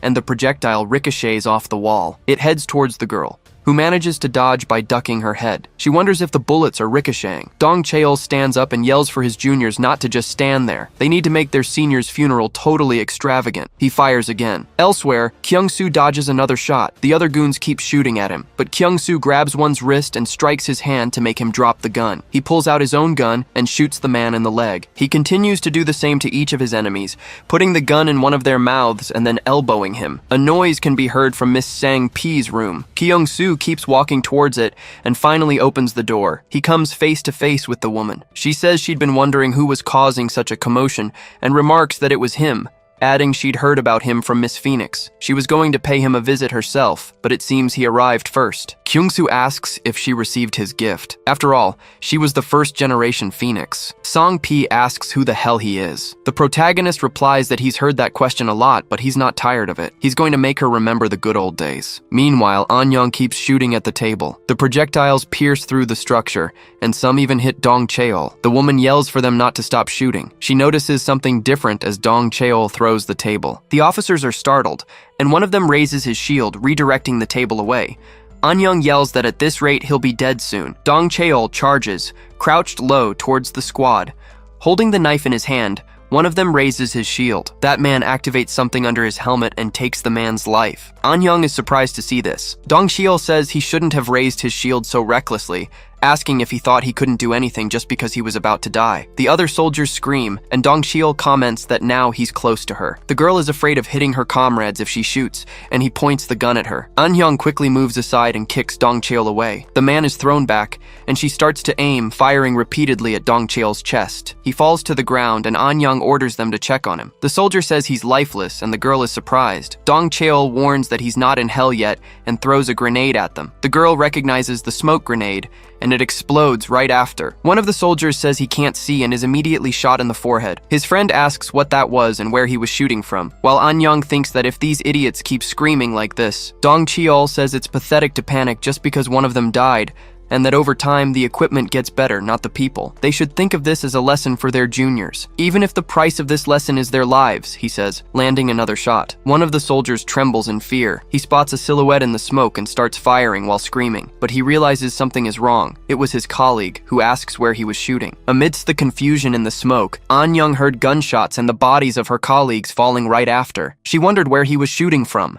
and where she should shoot. She wondered if she was going to die, thinking that in that moment, Kim An-young feared for her life. She looks at a figure in the smoke, wondering if it's friend or foe. Dong Cheol was holding the gun, and she realizes it's him, but she's startled to see the man standing still, doing nothing more. She approaches, wondering if he's dead. As the unpleasant feeling of dying seemed to slowly fade, reality began to set in. Seeing all the lifeless bodies behind and around her, the girl panics, denying the fact. She was feeling despair and fear for the first time in her life, and Kim An-young could only let out frightened whimpers. Then she hears a scream from afar and looks to the side. Kyung-hee yells that it's not working as Sang-muk runs after them. He complains that they're just running around like fucking rats, and the girl yells that it wasn't a secret training because nothing worked on him. Bi-kwang's training for his slaves was straightforward. He taught them all about the vital points of the human body. With blunt weapons, he taught them to aim for the solar plexus, the back of the head, the groin, and the joints. With a sharp-tipped weapon, he taught them to aim for places with the most blood vessels. He told them that if they encounter an enemy during missions, depending on the weapon they have, they should aim for the spots he showed them. Most of them will definitely go down with one strike to the right place, but it was clear there would be some exceptions, as they pointed their batons at Sang-muk's neck. The man comments that it doesn't even tickle him. Back in the present, they continue to scream and run. Ga-young-hee calls for the leader's help until she steps on a body. She asks what this is, and what the hell happened. Seung-yun feels like throwing up, and the girl asks what happened as he points. The police officers were all lifeless on the ground, and An-young was staring ahead in despair. Ga-young-hee asks if this is real, and Sang-muk is surprised. He says that Dong Cheol did well this time and did a good job cleaning up. Then he notices his friend sitting with his gun in hand, not moving. He gets scared and calls his name again. In another room, Kyung-soo calls out to the former Phoenix and asks where the current one is. Song-pi asks who the hell he is, and the protagonist tells her to guess, because when it comes to things like this, she's no idiot and should already know. She replies that she's not sure, and her guess is that he's an interesting person saying interesting things, and that under other circumstances, she would have served him tea. She peels a patch from her shirt, and Kyung-soo lunges with his fist, saying this is the specialty of junkies like her. He throws the girl across the room. He knew she would try to talk while secretly applying a strengthening patch. The girl gets up, holding the patch. Kyung-soo lunges again with a kick, saying he would have just attacked during the time she wasted putting on that patch, and hits her arm. The girl's nose bleeds from the impact, and she moves a pill in her mouth. But Kyung-soo's hand darts out and grabs her mouth, saying that's also very obvious. It must be unpleasant to brush your teeth with a pill in your mouth all day, he says. pulling it from her mouth. Sang-Pi moves her legs and locks him in an armbar. Kyung-soo comments that an attempt like this from a junkie without the help of drugs is the very definition of useless, and he slams her on the table. The girl groans slightly, and Kyung-soo tells her to give up the damned Phoenix's location. There's no good in protecting a coward like her who hides while her subordinates are fighting. Sang-Pi says she's not a coward, and the protagonist agrees, saying in that case, she's just a junkie. If she doesn't tell him her location, the worst will happen, but his sentence is cut short by papers hitting his back. He turns around, surprised. Some children were glaring at him angrily. A girl shouts that he's a bad guy, and the protagonist is surprised. Sang-Pi says the children are late this time. She told them to come as soon as they heard such a loud noise. One of the kids charges with a knife, yelling to stay away from Miss P, but the protagonist just dodges. He strikes the back of the child's neck to knock them out. The other two kids rush at the same speed, but the protagonist repeats his action once more, and the children fall to the ground. Sang-Pi asks what he's going to do, because now, she's already high. Kyung-soo asks if that bitch gave them permission to mess with kids. Sang-Pi asks, who knows? The protagonist replies that this won't work. He kicks the knife that was on the floor and catches it. Then he warns her that she'll have to die now that she's pissed him off. In the past, in a secluded place, Sang-Pi was watching something. Bi Kwang was facing someone. Buddha approaches and asks what she thinks. This child would be the new Bi Kwang. The Phoenix says she doesn't know. He seems stronger than the first generation Bi Kwang, but it seems he's unable to finish the job. He's the same ambiguous Bi Kwang. Buddha replies that she's wrong, that with her brain melted by drugs, there's no way she could see it. He can easily finish the job. He's just choosing not to. Sang-Pi asks if he's playing with someone classified as a month, and Buddha says that boy, when he first came here, all the children had been defeated by the first generation Bi Kwang, except for him. So he tells her to look again, so she can feel it. The countless wounds that boy has inflicted. It was beautiful, like the leaves of a willow tree. He wonders who else would be more suitable for the role of Bi Kwang than that boy. In the present, Sang-Pi is cut by the knife several times and thinks,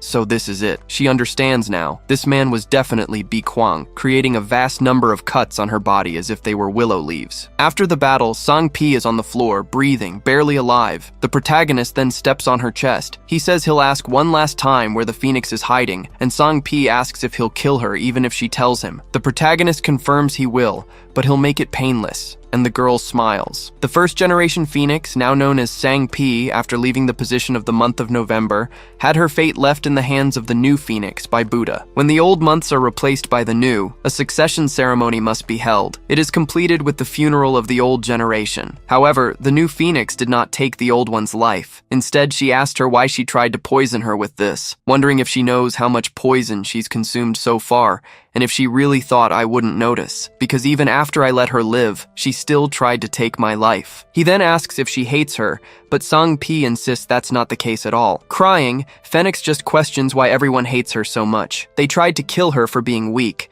so she fought back and became one of the months. But now everyone hates her for using drugs. She, of all people, shouldn't feel that hatred, since she went through the same things. Then she stands up, saying they're going to do it. If she drinks this, Sang-Pi has to like her. She then drinks it right in front of the woman, asking, how about that? With her eyes and mouth bleeding, she announces that she drank it all, and she did a good job this time, because from now on, Sang-Pi will like her, asking for just one answer, while Sang-Pi, who had lived selfishly just to survive, saw Phoenix cry in her arms for the first time in her life. She felt the feeling of love, so she asks how she could risk sending the first person she ever loved to hell. Bi Kwang keeps stepping on her and says that if this is her final answer, then she should go to hell, as he makes the final cut. The protagonist walks away, saying he'll have to ask the other bastards. In her last words, Sang-Pi says that Miss Phoenix will come back. Besides, the children are all her responsibility, so he must please not take Miss Phoenix's life. This was her last wish for Bi Kwang. The protagonist thinks for a moment. Outside, Phoenix was riding a motorcycle towards the location. Bi Kwang says that will depend on what that damn woman does. Sang-Mook yells for Dong Cheol,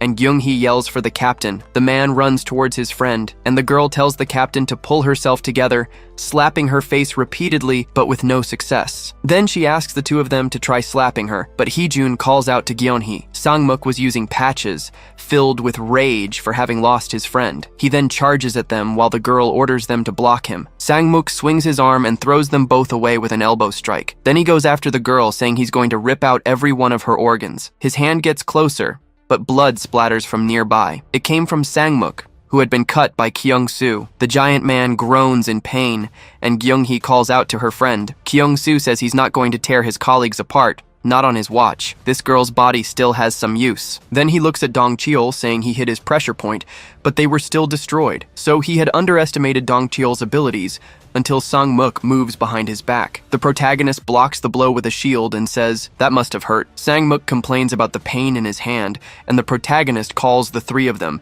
telling them to take care of the kids who were passed out on the floor, because he's going to end this quickly, grabbing his firearm. Sang-mook uses two bodies as shields and tells him to shoot. The protagonist simply accepts the command and fires. The projectile pierces between the two bodies and hits Sang-mook directly in the shoulder. He groans in pain and lets go of the two as Kyung-soo approaches and says he's not going to take his life. They were all in hell, and he had to keep at least this one alive. Sang-mook is surprised and asks what that was. Then he charges forward, calling him a bastard. The protagonist shoots the man in the legs, telling the three to report to base that they're heading back, and they acknowledge the order. Kyung-soo thinks he thought it would be easy, but he was wrong and misjudged the situation. He had high expectations for them, but still, he had very high expectations for the girl, who was completely broken. Ga-young-hee asks the protagonist to tie him up, and Kyung-soo thinks she is a deity compared to the other three, and that he must have overestimated her abilities. Then he says the three of them should just give up, until he notices something to his side. Phoenix bursts into the place on her motorcycle.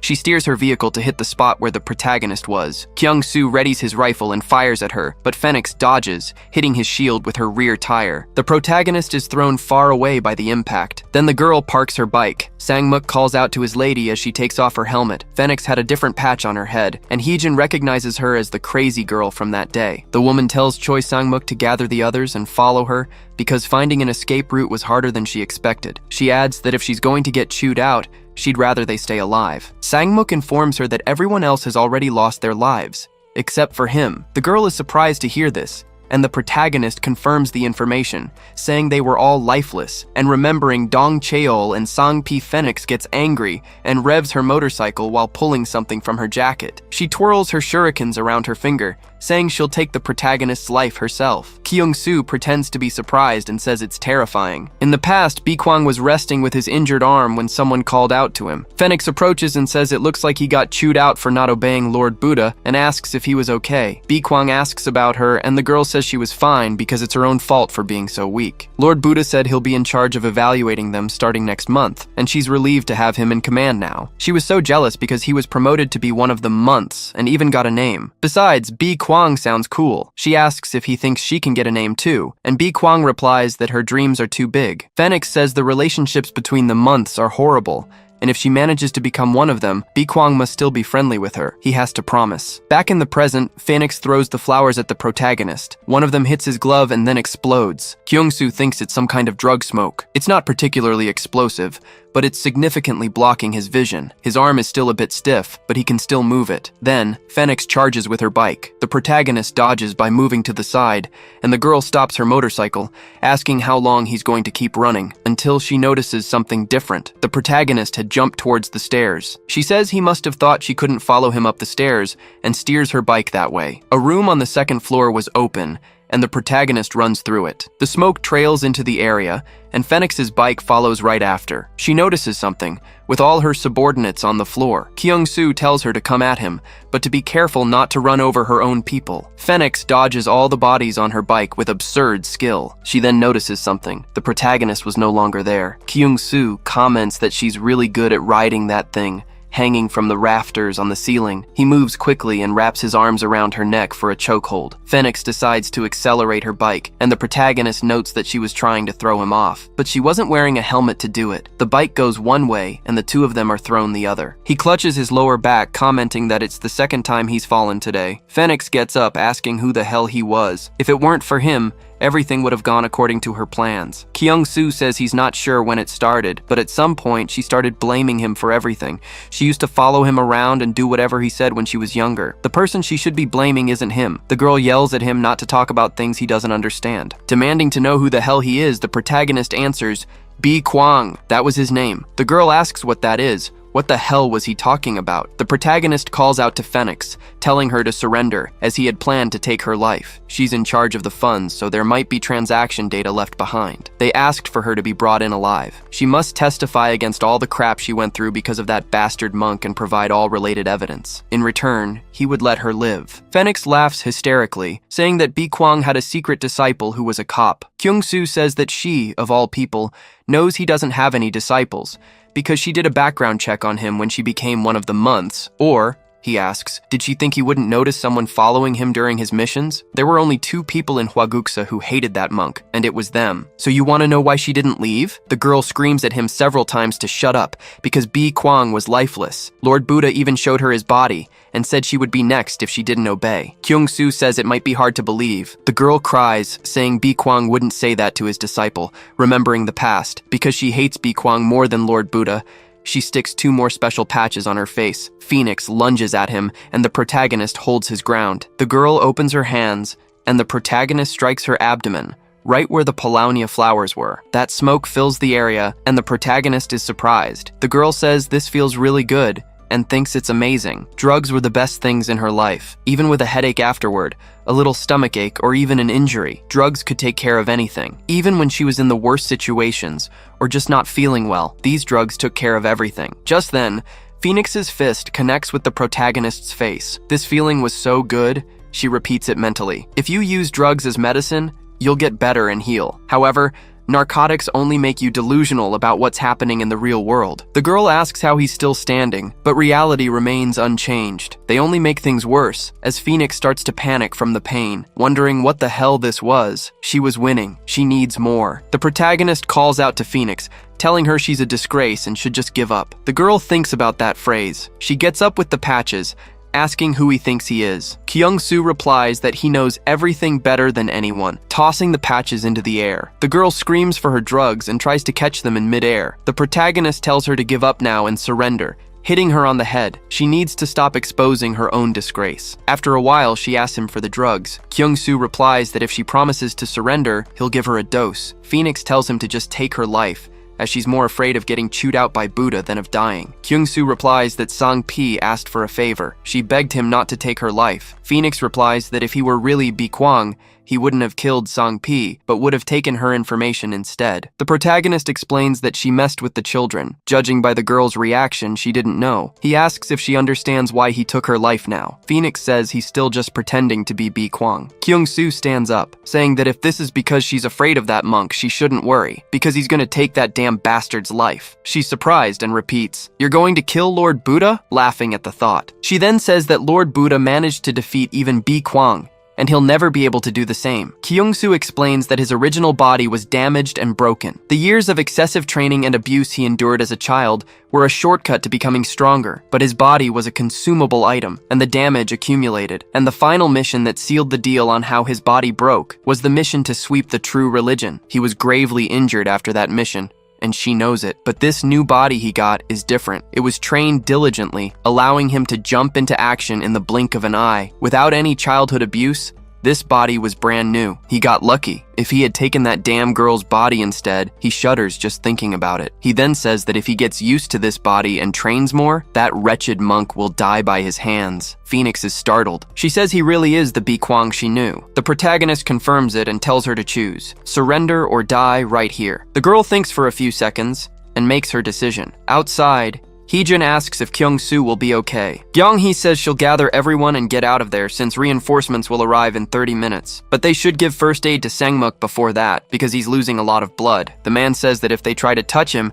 he'll kill everyone there. Kyung-hee replies that she'll only use her finger then. The man gets scared and asks her to take the patches from his pocket and put them all on him. The girl asks what kind of nonsense this is. Sangmuk, in agony, tells her to hurry up and do it. Kyung-hee replies that those are narcotics and he's an addict. It makes no sense to feed an addict's addiction. A voice from afar says that's right. The figures at the door stand waiting. Abril comments that drugs are for human trash, and his brother Julho agrees. Sangmuk is startled, and the girl asks who they are. Abril keeps repeating the man's name. He asks what happened to him to be in this state. He used to be huge like a tree trunk, but now he's nothing but dry twigs. They sent him to try and kill that damn drug addict, and Sangmuk trembles with fear. Phoenix realizes he's the one who supports the Black Lespedeza. She asks if he's here to kill her. The man is surprised by this. The girl says she has something much more interesting than taking his life. She asks if he wants to do it with her, showing the drugs. April concludes that falling in love with a woman like her left him in this deplorable state. He warned him several times about girls, but he didn't listen. Meanwhile, Hulho calls out to his brother, saying there's nothing wrong with women, it's just that one drug addict. Then April complains that his Hyung is saying there's nothing wrong with them. Women are trash who can't even work out their arms. Julho replies that they're on another level when it comes to working out their legs. Sangmuk asks what brings the Lespedeza brothers here. April replies that it's an obvious question. They were there to kill that crazy woman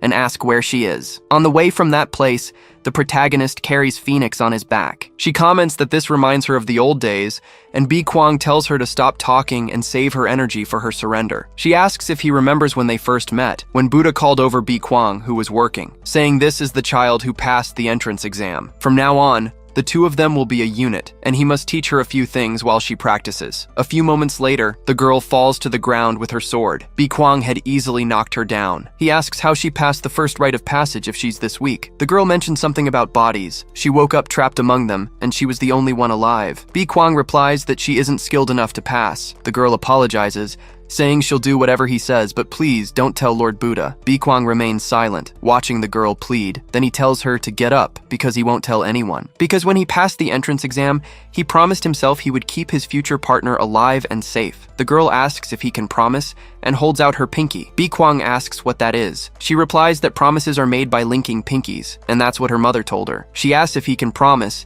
and the protagonist accepts. In the events that followed, Buddha had extended a hand to the girl. Then, the agents poured those drugs into her mouth. She comments that she knew it was a promise he couldn't keep. She wonders how he could have survived in that environment while protecting her. So she should have blamed the one responsible, but instead, she just started blaming him more and more. The protagonist replies that she got it all wrong. He never broke his promise to keep her alive. He asks if she still doesn't know why she was the only one to survive that day. Phoenix asks what he means by that. Outside, April squeezes Sangmuk's arm, complaining that he's gotten skinny and it's a real shame. Jeonghee yells for her friends to stop him. They pick up the shields from the ground and charge, shouting, but they're startled when they see Julho swing his leg for a kick. Just by hitting the shield, he dents it and sends it flying. Then he tells them to stay put, because they're getting rid of the traitor. April says he used to love him so much. Sangmuk pulls a sticker from his pocket and tries to put it on himself. Lespedeza asks if he's really just doing drugs in the end, constantly disappointing them, but tells him to go ahead and stick it on, because they'll see where the path he's chosen leads. Sangmuk sticks on the sticker and says he's afraid of disappointing them. It was just Miss Phoenix. He then moves his fist toward April, but he's immediately hit by April's elbow, and his blood flies. He comments that this road he's decided to follow leads straight to the trash, so he wants to know whose turn it is now, until the brothers notice something and get excited, because now that they've taken another look, there was some delicious-looking trash for them to enjoy there, a macabre smile spreading under their masks. The four of them are surprised by this, and Gyeonghee asks about it being delicious, but April says it wasn't about her. He doesn't eat women for that reason. Men, on the other hand, have very good bodies, and you can't hide it with all those clothes on, pointing to Heejin, as he was his chosen one. He then asks what sports he plays, and the young man replies that he's been boxing for about 10 years. The girl gets angry, saying he was so stupid for answering. April claps his hands, saying that was excellent. He had an excellent body, and he liked that very much. He then points to Sung Yun, and Gyeonghee tells him not to answer, asking why they were even talking to these psychopaths, and April tells the woman to stay out of it. Suddenly, July says to wait a second. That woman is incredible the closer you look. Saying that Anyong has a very well-trained body, he lunges toward her. He grabs her by the neck, while Gyeonghee hits him, telling him to let the girl go. April was breaking Heejin's arm,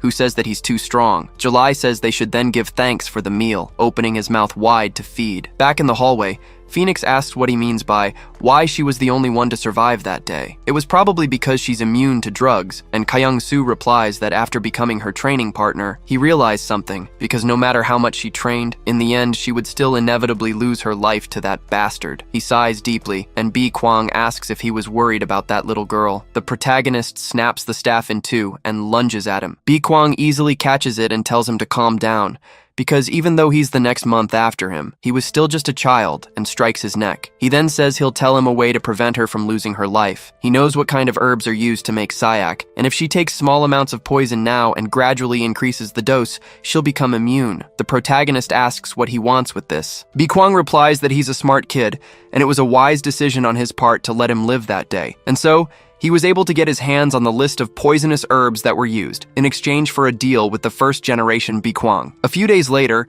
he offers the girl a bowl of food. She celebrates, happy to have porridge to eat, but she notices a strange taste and says it's a bit bitter. From then on, he started secretly putting it in her food, and after a few years, she was able to survive. They managed to meet again like this. Phoenix says it's a lie, but Bi Kwang asks if she remembers having a fever and rashes all over her body. She asks why he didn't tell her sooner, and the protagonist says they both would have gone to hell if she had said anything while under the influence. And that bastard thought she was born with a natural resistance, just like Sang Pi, so he forced her to become an addict. He, who had prepared to escape in secret without Hwaguksa knowing, went to where she was in an attempt to take her with him. He then calls out to Phoenix and tells her to wake up, because they have to go, before they find out. But she tells him to go, to the place that is paradise, and Bi Kwang thinks that he made a fatal error in judgment. Phoenix asks if he would take her for a walk, because she should stay there and do something even better, with the protagonist thinking that drugs are the worst substances in existence, and they changed who she was. He began to regret the choices he made as he watched her change more and more, wondering if he should have just let her die back then. Phoenix asks why he didn't escape alone. The protagonist replies that he doesn't know, until they hear a scream from afar. The protagonist wonders who was screaming,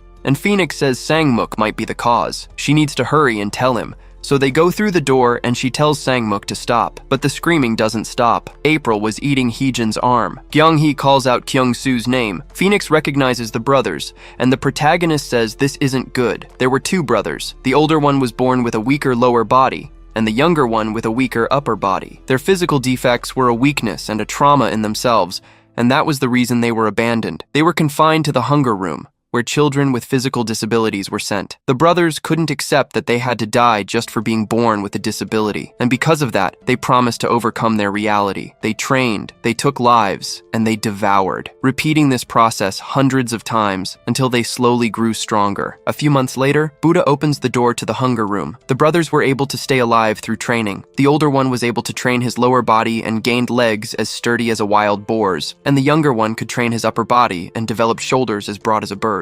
This is incredible because they were two Lespadezas. The two brothers became April and July. They ask what the hell that junkie was doing there, being carried on a cop's back. Phoenix notices something. Sangmuk's body on the floor. She screams for her subordinate. April shouts that he's been waiting for this day for a long time and despises people who walk around acting tough just because they're one of the months, acting like they're something special even with a crappy body. And now, without Bi Kwang, if she dies, the heron of January, the cherry blossom of March, and the Eulalia mountain of August, only they will be left. July says they should spare the cherry blossom because she's cute, and the protagonist thinks that 1 month alone is a headache, but it had to be these two who stick together. He asks if Ga-young-hee called for backup, and she says they'll be there in 10 minutes. Kyung-soo takes Phoenix off his back, saying that's not much time. He can hold those guys off for 10 minutes, but his vision distorts for a second. He wonders what the hell is happening to his body. He saw the telltale veins of the drug on his body. The drug spread through his body from Phoenix's blood, causing this reaction. She started whining that she wouldn't go anywhere without a piggyback ride, having gotten way too soft. This wasn't good, and April jumps toward him. He tries to grab the protagonist but is surprised, because he had vanished before he could be hit. Kyung-soo ducks and tries a leg sweep,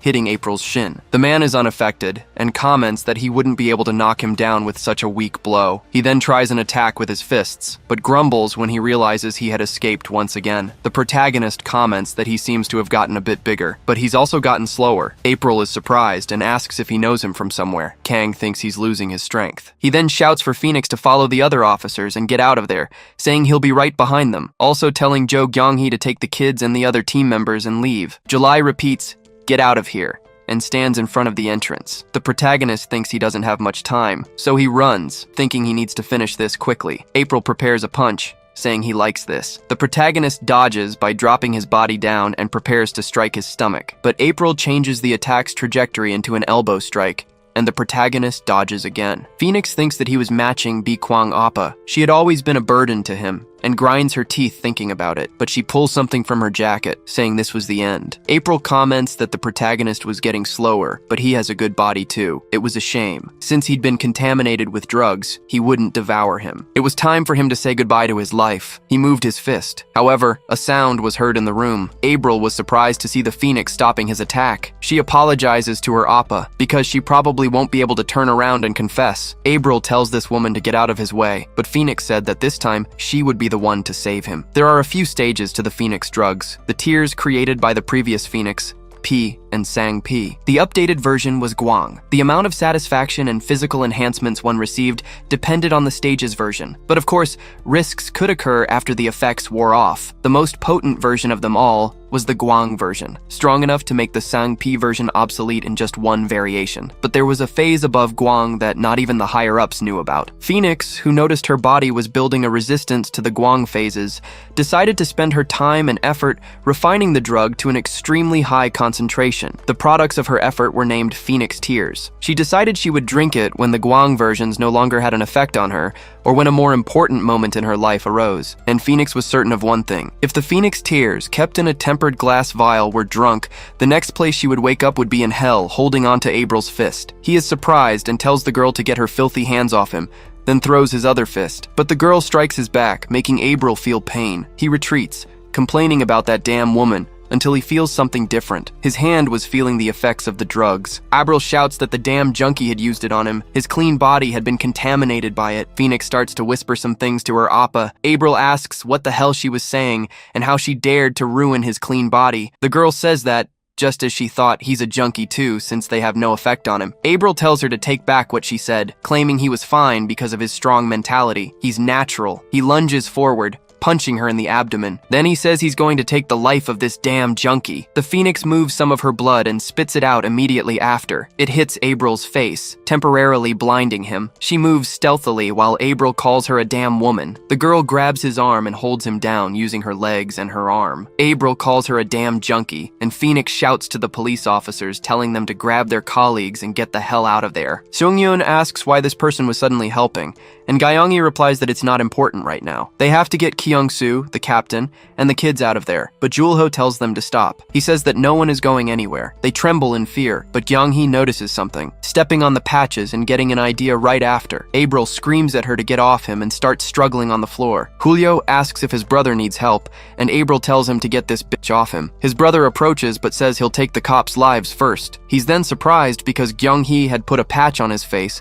and comments that it feels good. She asks about the cop who uses drugs, but she had lost her mind. Then the girl lunges forward and sticks the patch on Julho's thigh. He is surprised and asks what it is. He panics upon seeing it stuck to his thigh. He complains that it's disgusting and they should take it off, while Gyeonggi tells Lee Seong-hyun to get Kyung-soo and Hee-jun to get the kids. They both manage to grab their charges, so they decide to retreat, running out of there. Seong-hyun tells the protagonist to hang in there because the medics will arrive soon. The protagonist thinks he's losing consciousness and looks back. Phoenix was holding Abril in an arm bar. She says goodbye to her appa. Hulo yells for his little bro to help get this crap off him, and Abril yells for the idiot to take it off himself. Abril keeps squirming until he breaks free a little. He then lands a punch on the Phoenix's face, calling her a bitch. He strikes again in anger. He then gets up. Julho comments that now he's going to find that red-headed cop and take her life, but Phoenix's bombs are thrown, and she asks where they think they're going. The grenade hits the ground and she says the three of them will fight.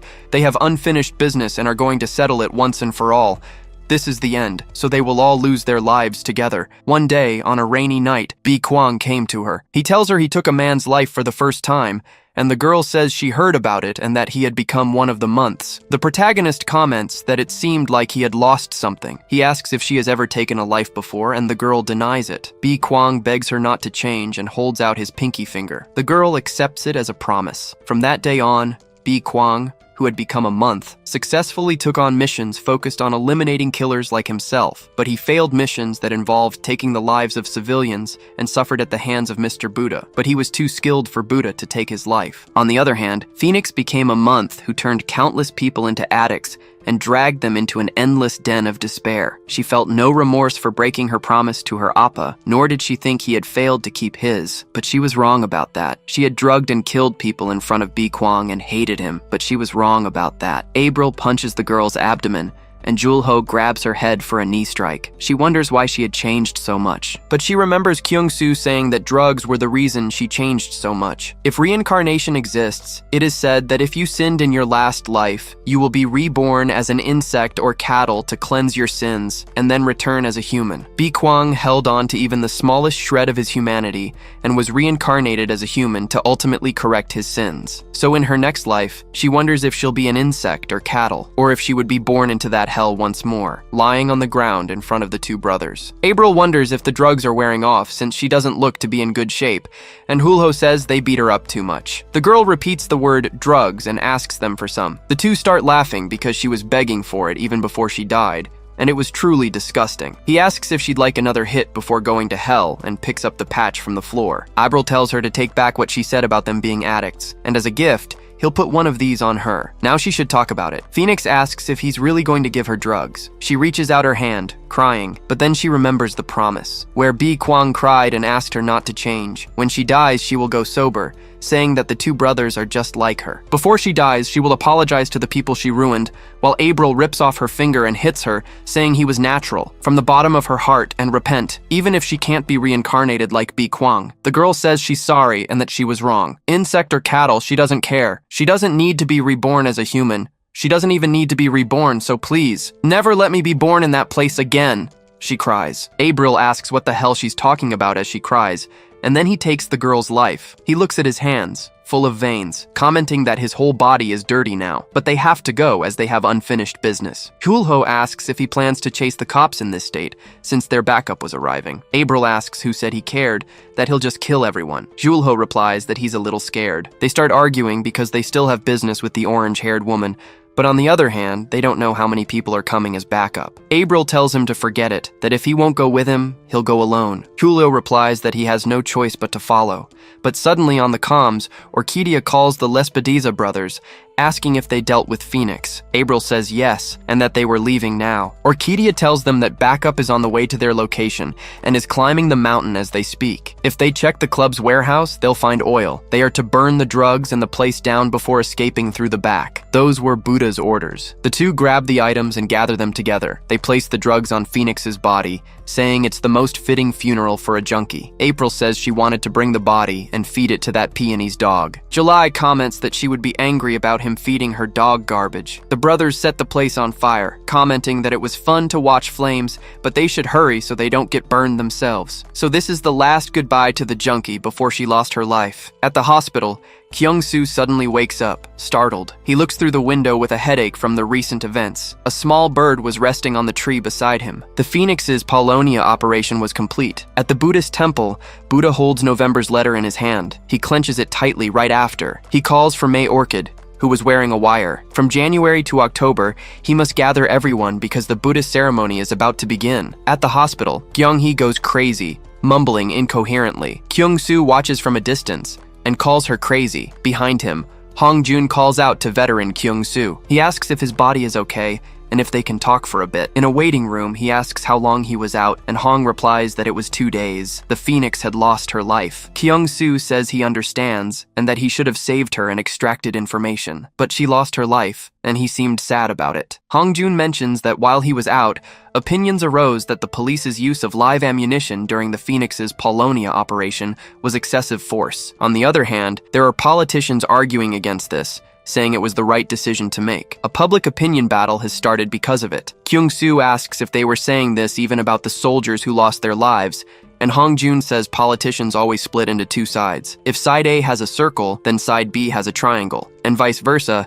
If side B has a circle, there are many cases where side A will have a triangle. Kyung-soo says it's a pain in the ass, and Hong-jun says that finally, Superintendent Kim A-young, who participated, along with guards Hwang Hee-jun and Lee Seong-hyun, have said they want to quit being police officers. The protagonist asks about this in disbelief, and Hong-jun says he brought them back. Kyung-soo comments that those idiots are being annoying, and the girl replies that this was the summary of the important things. First, he needs to go somewhere with him, and they'll talk about the rest later. Kyung asks where. Hong-jun tells him it was the farewell ceremony for the special soldiers who lost their lives. Kyung-soo says he's never been to a funeral, and the man tells him to put on his uniform. But the protagonist tells him to wait because before that, he has to go somewhere and he'll be back quickly. At Hwaguksa, the Buddha statue marks the meeting. The months of the organization were gathered there. The heron of January did not attend the meeting. The plum birds of February comment that the heron didn't come again. Cherry Blossom comments that he must think they aren't busy and that she has a full schedule of things to catch up on,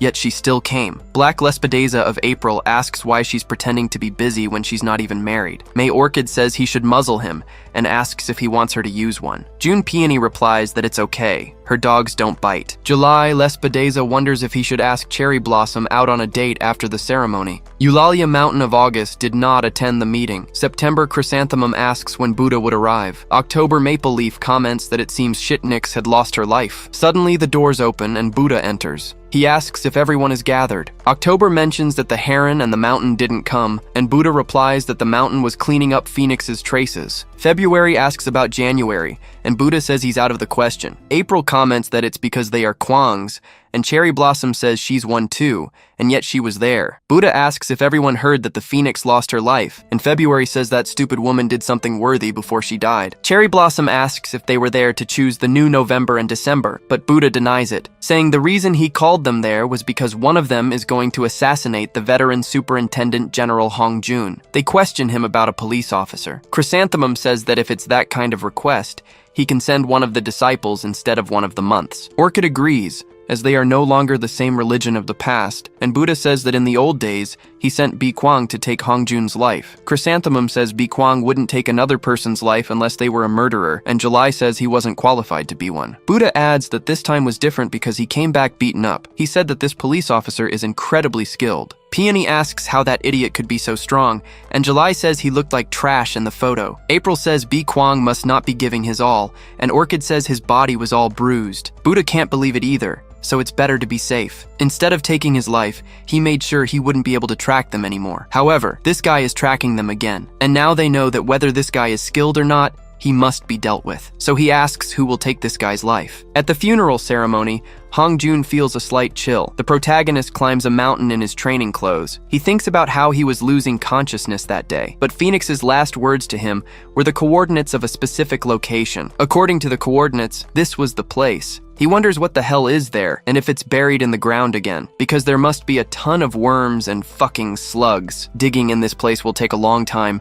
but a bird catches his attention. He turns towards a rock, and the little bird makes a movement. At the Waguksa temple, Orchid finds Buddha in his room. She says that it might be unwise to take the life of a police executive who has received so much public focus after the incident. Buddha replies that it will be fine, and in fact, it's even better. The public is full of idiots who rant and explode, so it's better to let them explode all at once and forget about it together. Not to mention, that guy needed to be eliminated at all costs. Orchid questions if he is truly such a big threat. Buddha explains that once, a guy in a Bi Kwang mask came to the temple. He was extremely skilled, and the two of them have the same aura. So there are two hypotheses about this. First, Bi Kwang trained someone in the police force to escape his surveillance. Second, Hong Jun formed a professional team to eliminate Hwaguksa. Orchid says Bi Kwang has been under heavy surveillance his entire life, so the first speculation isn't possible. Buddha adds that he has spent most of his life in Hwaguksa, and Orchid replies that Hong Jun's secret team interfered in the Phoenix case. The second theory is definitely more convincing, and in that case,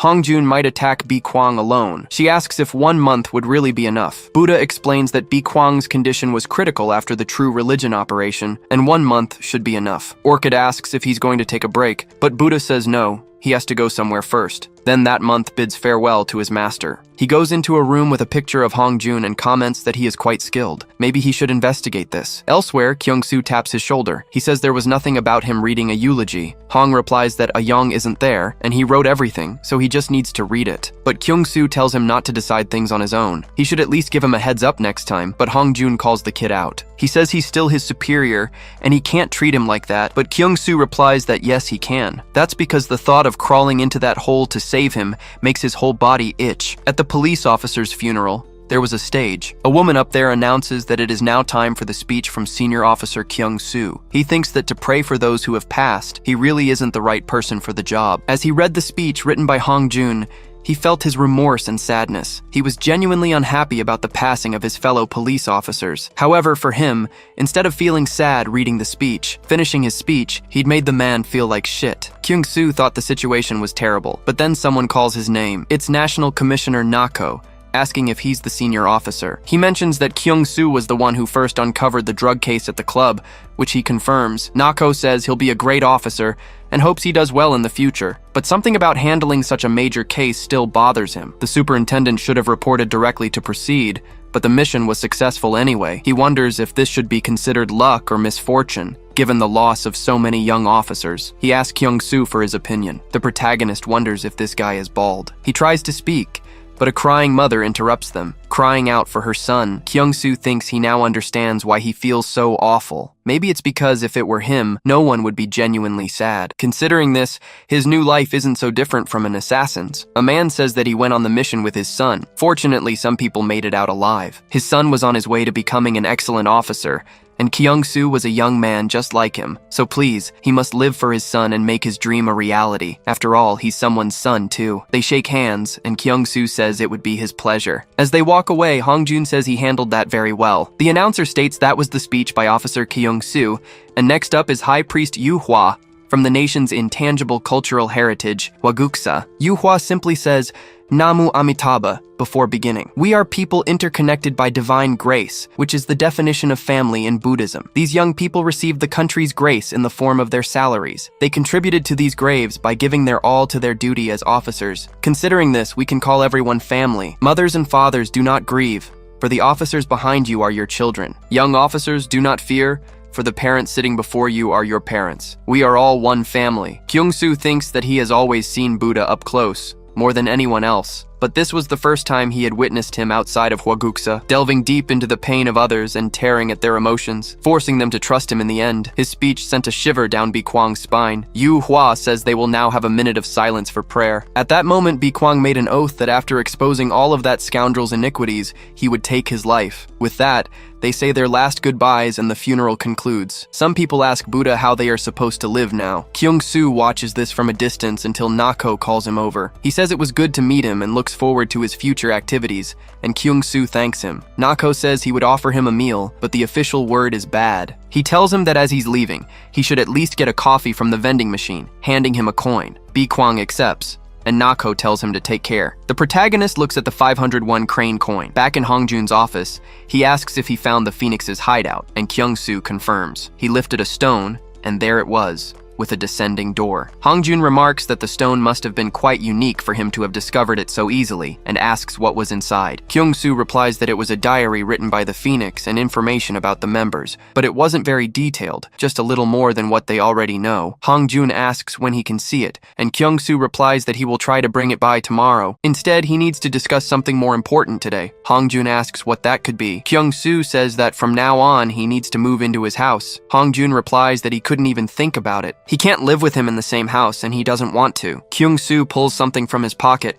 and asks if he still doesn't want to. He shows a gold bar, surprising Hong-jun. The protagonist says it was in the Phoenix's hideout and looked like a slush fund. There are 30 more of them, and he should think of it as rent. Hong-jun still tries to refuse the money, saying he doesn't live alone. His daughter lives with him too. Kyung-soo says that in that case, he needs to live with him even more. He may have escaped the murder thanks to his lies so far. Hong-jun asks what the hell he lied about. Kyung-soo says that since he was responsible for the Phoenix case operation, he doubts he can avoid the fallout now. Hong-jun says he and his family could be in danger, and Kyung-soo adds that they might attack his daughter as well. The superintendent says he will clear a room for him. Kyung-soo asks if he really doesn't want the gold, but Hong-jun tells him to hold on to it for him. Back at the hospital, Youngie asks if the three of them got out, but she says not to worry. She won't give up even if it costs her her life. Kyung-soo says he expected her to be discharged. The girl explains that no matter how strong you are, in the end, it's a matter of mental strength. The protagonist thinks she's not wrong. Kyung-soo says that's obvious and she doesn't need to worry,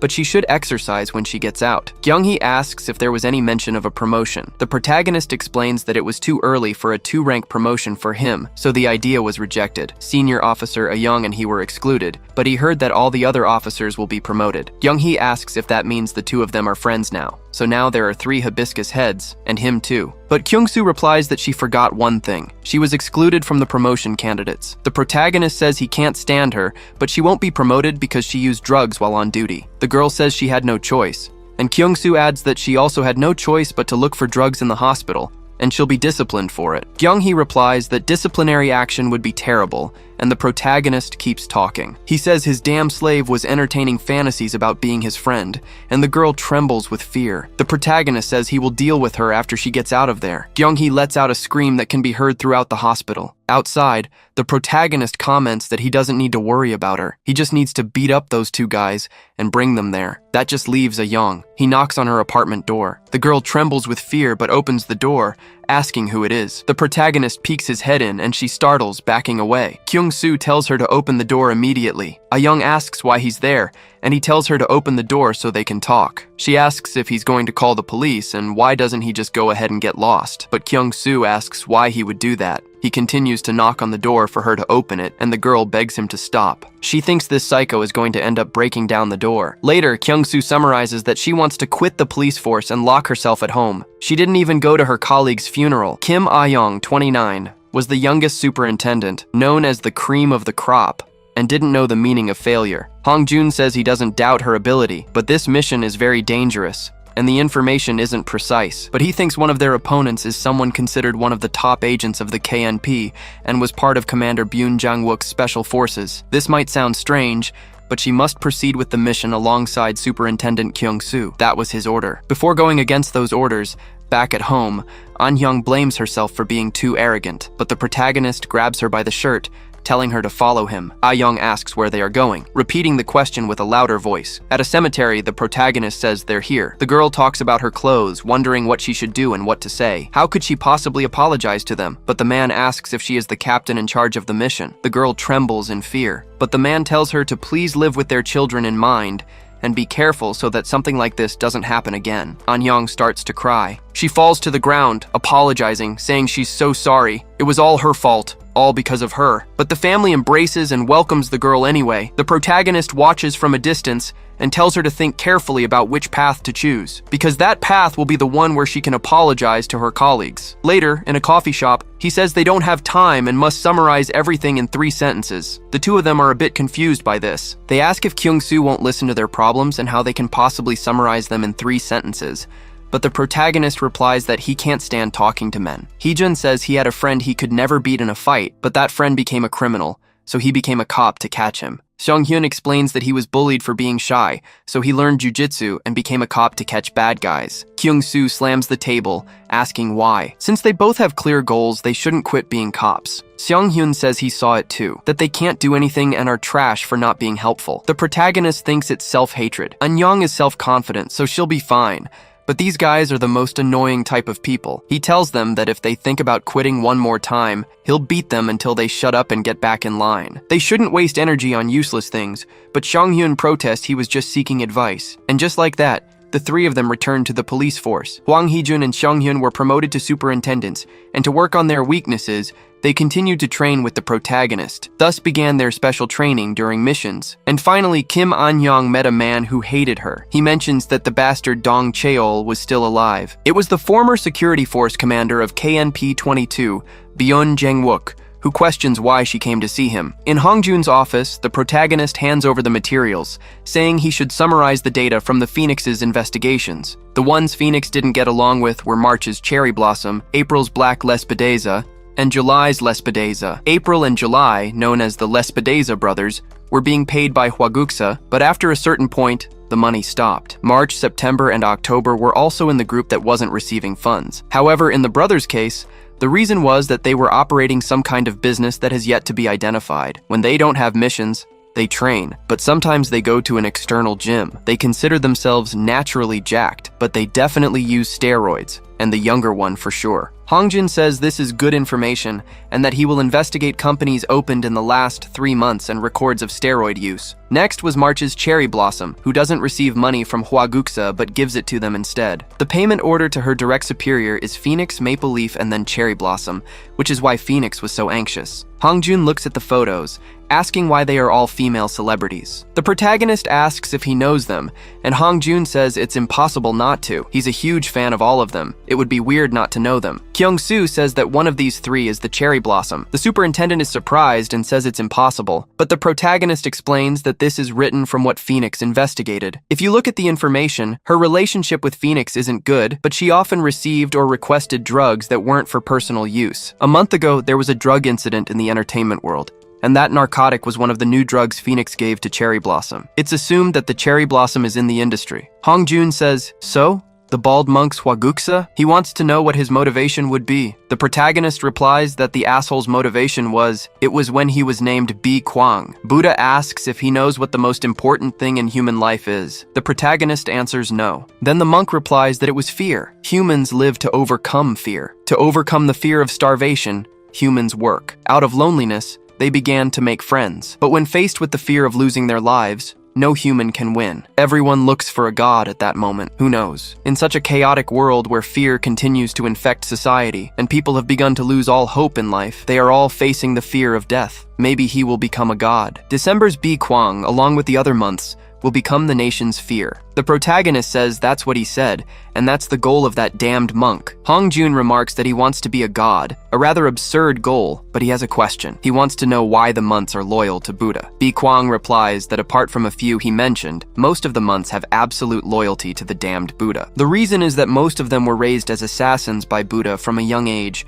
and experienced the fear of hell or of losing their lives. However, the rewards for becoming a monk were very sweet, like a divine gift. He also experienced it and knows what it's like. Since Buddha is a god to the months, he has already achieved half of his goal just with that. Hong-jun says that he managed to survive the temptation. The protagonist replies that he made a deal. The superintendent asks about it, and Kyung-soo says that, in short, to continue enjoying these sweets, the months are completely devoted to him, and the result for those who aren't loyal is right in front of him, so he should just look at him and see what happened. He never rebelled directly, but 5 years ago, one of the months did. He must have heard of the sect of truth, and Hong-jun confirms it. The protagonist explains that the religious leader of that sect was the first maple leaf. The current leader of the sect is probably the second maple leaf. After creating the sect of truth, the first maple leaf wanted to oppose the 12 months and created executives with the concept of 12 disciples, but they lost in a short time. The first maple leaf took those who were left and fled to the Philippines. He questions why Bi Kwang did that, since he was also against the damned monk, but the protagonist replies that he made a promise, that if he completed this task, he would live a normal human life. But the maple leaf tells him he actually believed that. Then he makes a prophecy for him. He will never be able to live a normal life. Bi Kwang took the first maple leaf's life. Hong-jun says the current leader is probably the first one's successor,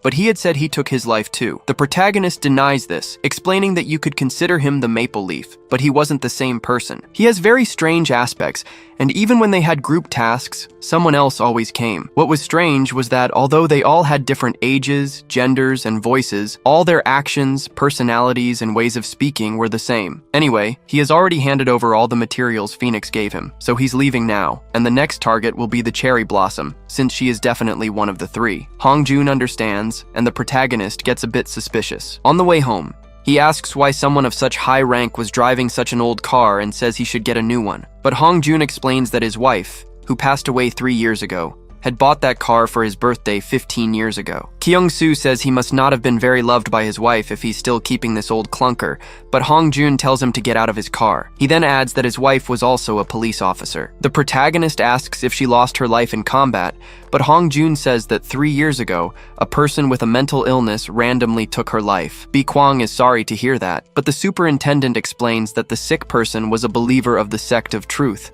which is why he found it strange to hear it's related to hwaguksa, so that's why he was so worked up when he said they should catch the cherry blossom and that they should go after the maple leaf first. Hong-jun says it's okay, and they have no information on them regarding the cherry blossom. Maybe he and his wife are cops, but his daughter wants to be one too, and the protagonist says she will have a quiet life. Hong-jun says he wouldn't want his daughter to be a cop and will be living with her to convince her otherwise. The protagonist asks if he can knock some sense into her, but Hong says he still has a long way to go before having a normal life. At another house, the protagonist questions the age of the old door, and Hong tells him to hurry up and get inside. He explains that he can't treat him carelessly in front of his daughter, and the protagonist agrees. The girl asks if he has arrived, saying she was just studying at the library, so that must be the person who will be living with them. Hong-jun says it will only be for a short time. The girl says hello to the protagonist, saying it's a pleasure to meet him. She calls him Appa, while a speechless Kyung-soo says she looks nothing like her father. The protagonist looks at the photo,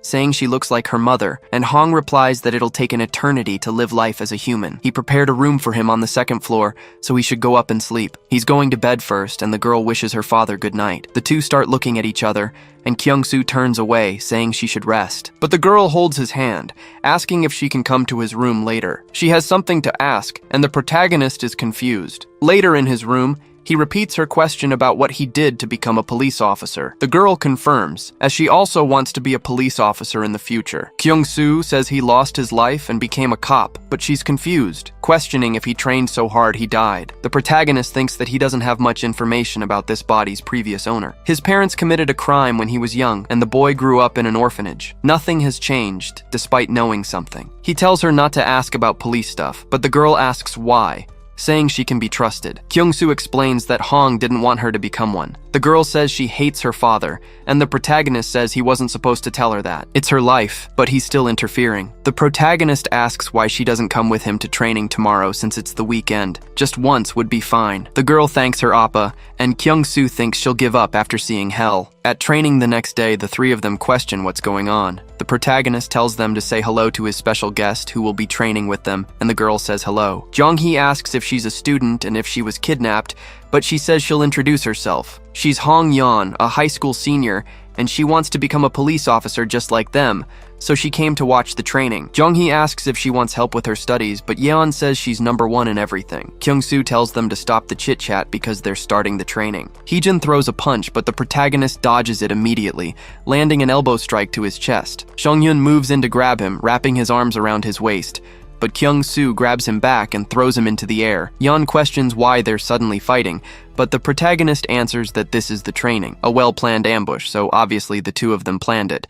That only leaves Ga Young-hee. He asks why she isn't attacking, and she says she has sore muscles from going to the gym, so she surrenders, and the protagonist tells her not to just order the guys around, but to attack together. He hits her several times. Then he tells Hong Yeon to go ahead and attack him too, since she came here to train. He won't let her get hurt, so she shouldn't worry and just come at him. And if she won't, he lunges forward and strikes her in the abdomen, warning her that he'll attack first. He thinks that if he does this, she'll give up. Joining the police means getting hurt a lot more, but he's surprised when the girl catches his fist. Most people would be knocked out after a hit to the liver region, but she seems fine. So he says that this time it's Hwang Hee-jun versus Seong-yoon, and Kyung-hee versus Yeon. They'll form pairs to train. Yeon questions fighting her unni, but Kyung-hee just laughs, saying that even if she's a student, she won't go easy on her. Until the protagonist reveals she's the superintendent general's daughter. Kyung-hee gets easily beaten because of this. On the way back home, Hong-yeon says her body feels like it's going to break. The protagonist says it's her first time, but she held up well. She seemed very alive during the training,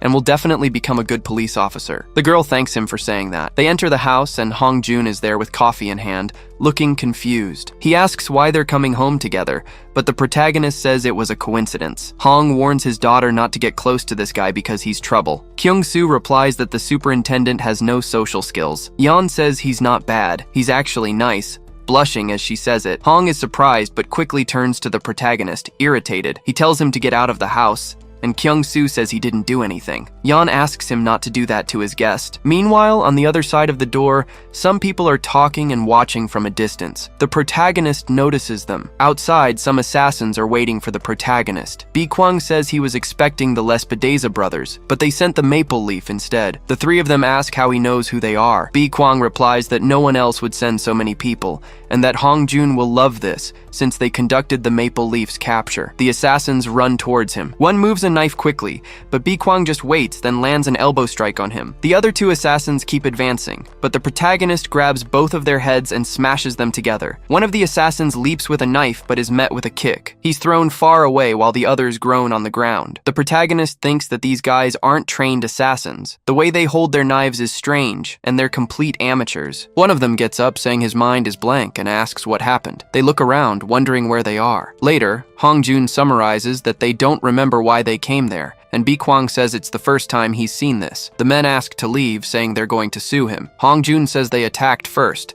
but the men claim they don't remember anything. Bi Kwang replies that after examining their belongings, he found their IDs and family photos that didn't look fake. Hong Jun says it's the same thing that happened to his wife. Elsewhere, October tells someone to look at the Maple Leaf. From now on, she will be at peace. The pain and fear she received will disappear, and only peace will remain. The reason she no longer feels pain is because she admires someone. When the maple flower stops, she will slowly look away. Now he will ask a question. He asks the girl who he is to her. She replies that he is the beautiful maple flower that saved her. October kneels and says he is the one who will make her beautiful. He takes off his mask, but the girl is frightened by his scar. She immediately recoils from it. She realizes what she's done, and October gets angry because she wasn't hypnotized from the start. The woman says that's not it, that he's so beautiful she was just shocked. But October moves his maple flower and cuts her. The woman falls to the floor in agony. Maple Flower picks up his mask, asking how many times he's failed lately. This damn woman was someone who had been hypnotized for a long time. He liked her looks too.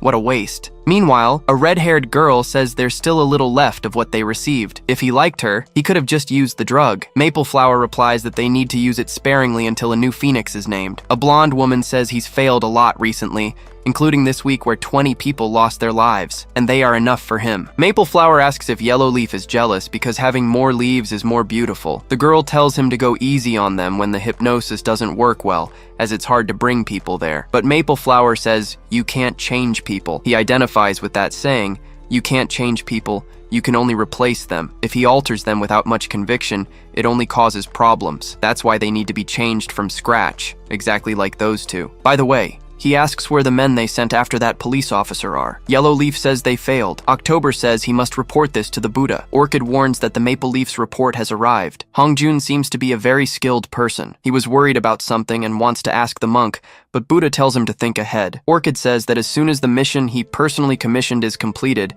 the hierarchy among the months is changing. He wonders if the Maple Leaf will grow stronger in the hierarchy, become arrogant, and end up like the first Maple Leaf. The Lespedeza brothers accepted the mission. So wouldn't they be a better choice since they only care about the bodies? Buddha replies that he never gave the mission only to the Maple Leaf. This mission includes October's Maple Leaf, and another 3 months. Orchid is surprised and asks if that wouldn't be enough, but Buddha says the plan has changed. It was fine, as it's a necessary investment. To be honest, I have an interesting plan. Elsewhere, Nako calls for Superintendent Hongjun, telling him he can take on the mission to eliminate the Sect of Truth, as he would provide the necessary information.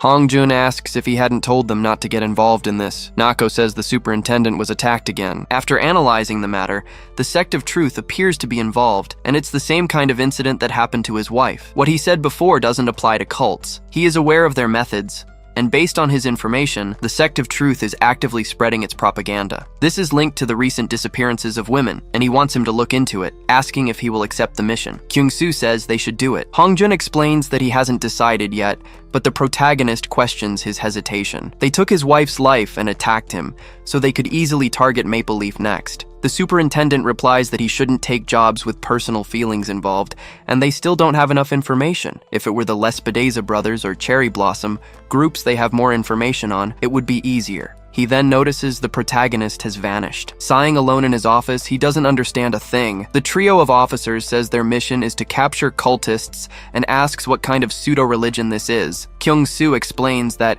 according to their intel, they're most active in this region, and they're going to use someone as bait. Kyung-hee mentions that there are several cults, and it would take forever to find and attract the Sect of Truth. Sung-hyun says they need to find them quickly. Each cult has its own designated area, which is why they don't clash with one another. He adds that he's fallen for their tricks several times because he seems naive. There's a subway station nearby, so they can just walk down the main street since most of them operate around that part of the city. Heejin offers to be the bait since he falls for this kind of thing easily, but Kyung-hee says they only go for pretty girls. The three wonder if they know any pretty girls, even suggesting they should dress Seong-hyun up as one. Kyung-hee tries to remind them that she's right there. The three fall silent for a few seconds. Then they suggest they could use the general superintendent's daughter as bait, but agree that would be insane. The girl tells them to just wait and see, because she's going to show them what she's capable of. Arriving a while later, she asks what those bastards think now. Her hair is longer and she looks much prettier. She tells them not to fall in love. Heejin asks how her hair got longer, and Kyung-hee explains they're just hair extensions. Kyung-soo says that if she keeps her mouth shut, it might just work, adding that it wasn't a compliment. Sung-hyun announces that she will now walk around by herself. The cultists go crazy for girls who are alone. A couple appears, telling her she's very beautiful. Gyeong-hee thinks to herself that it actually worked, wondering just how many cultists there are since she barely walked at all. The girl thanks them, and the couple says they aren't a cult or anything like that. They're just students. They say they've been keeping an eye on her and think she's achieved something excellent in her current job. so if it's okay, they'd like to talk for a bit. The girl thinks to herself that this is exactly what Seong-hyun said would happen. If she listens to them, they'll invite her to a cafe or restaurant, and when they do, she should go along. When they get there, they'll claim they don't have any money and ask if she can pay for them. The girl is supposed to do just that. That way, they'll think she's an idiot. After talking a little more, they ask what she thinks. Kyung-hee replies that they're right, all while thinking they've been spouting nonsense for half an hour. They then tell her she should come with them to pray, and afterward they'll take her home. Luring her in is easier than she imagined. From that moment on, she's a prize for these crooks. The girl accepts, thinking it's all going according to plan, but she wonders why they're going to such a remote part of the city. The couple tells her to open the door, saying this is it. They tell her to come inside, and she thanks them. But she's shocked when she sees a green-haired woman with several kneeling hostages in the living room.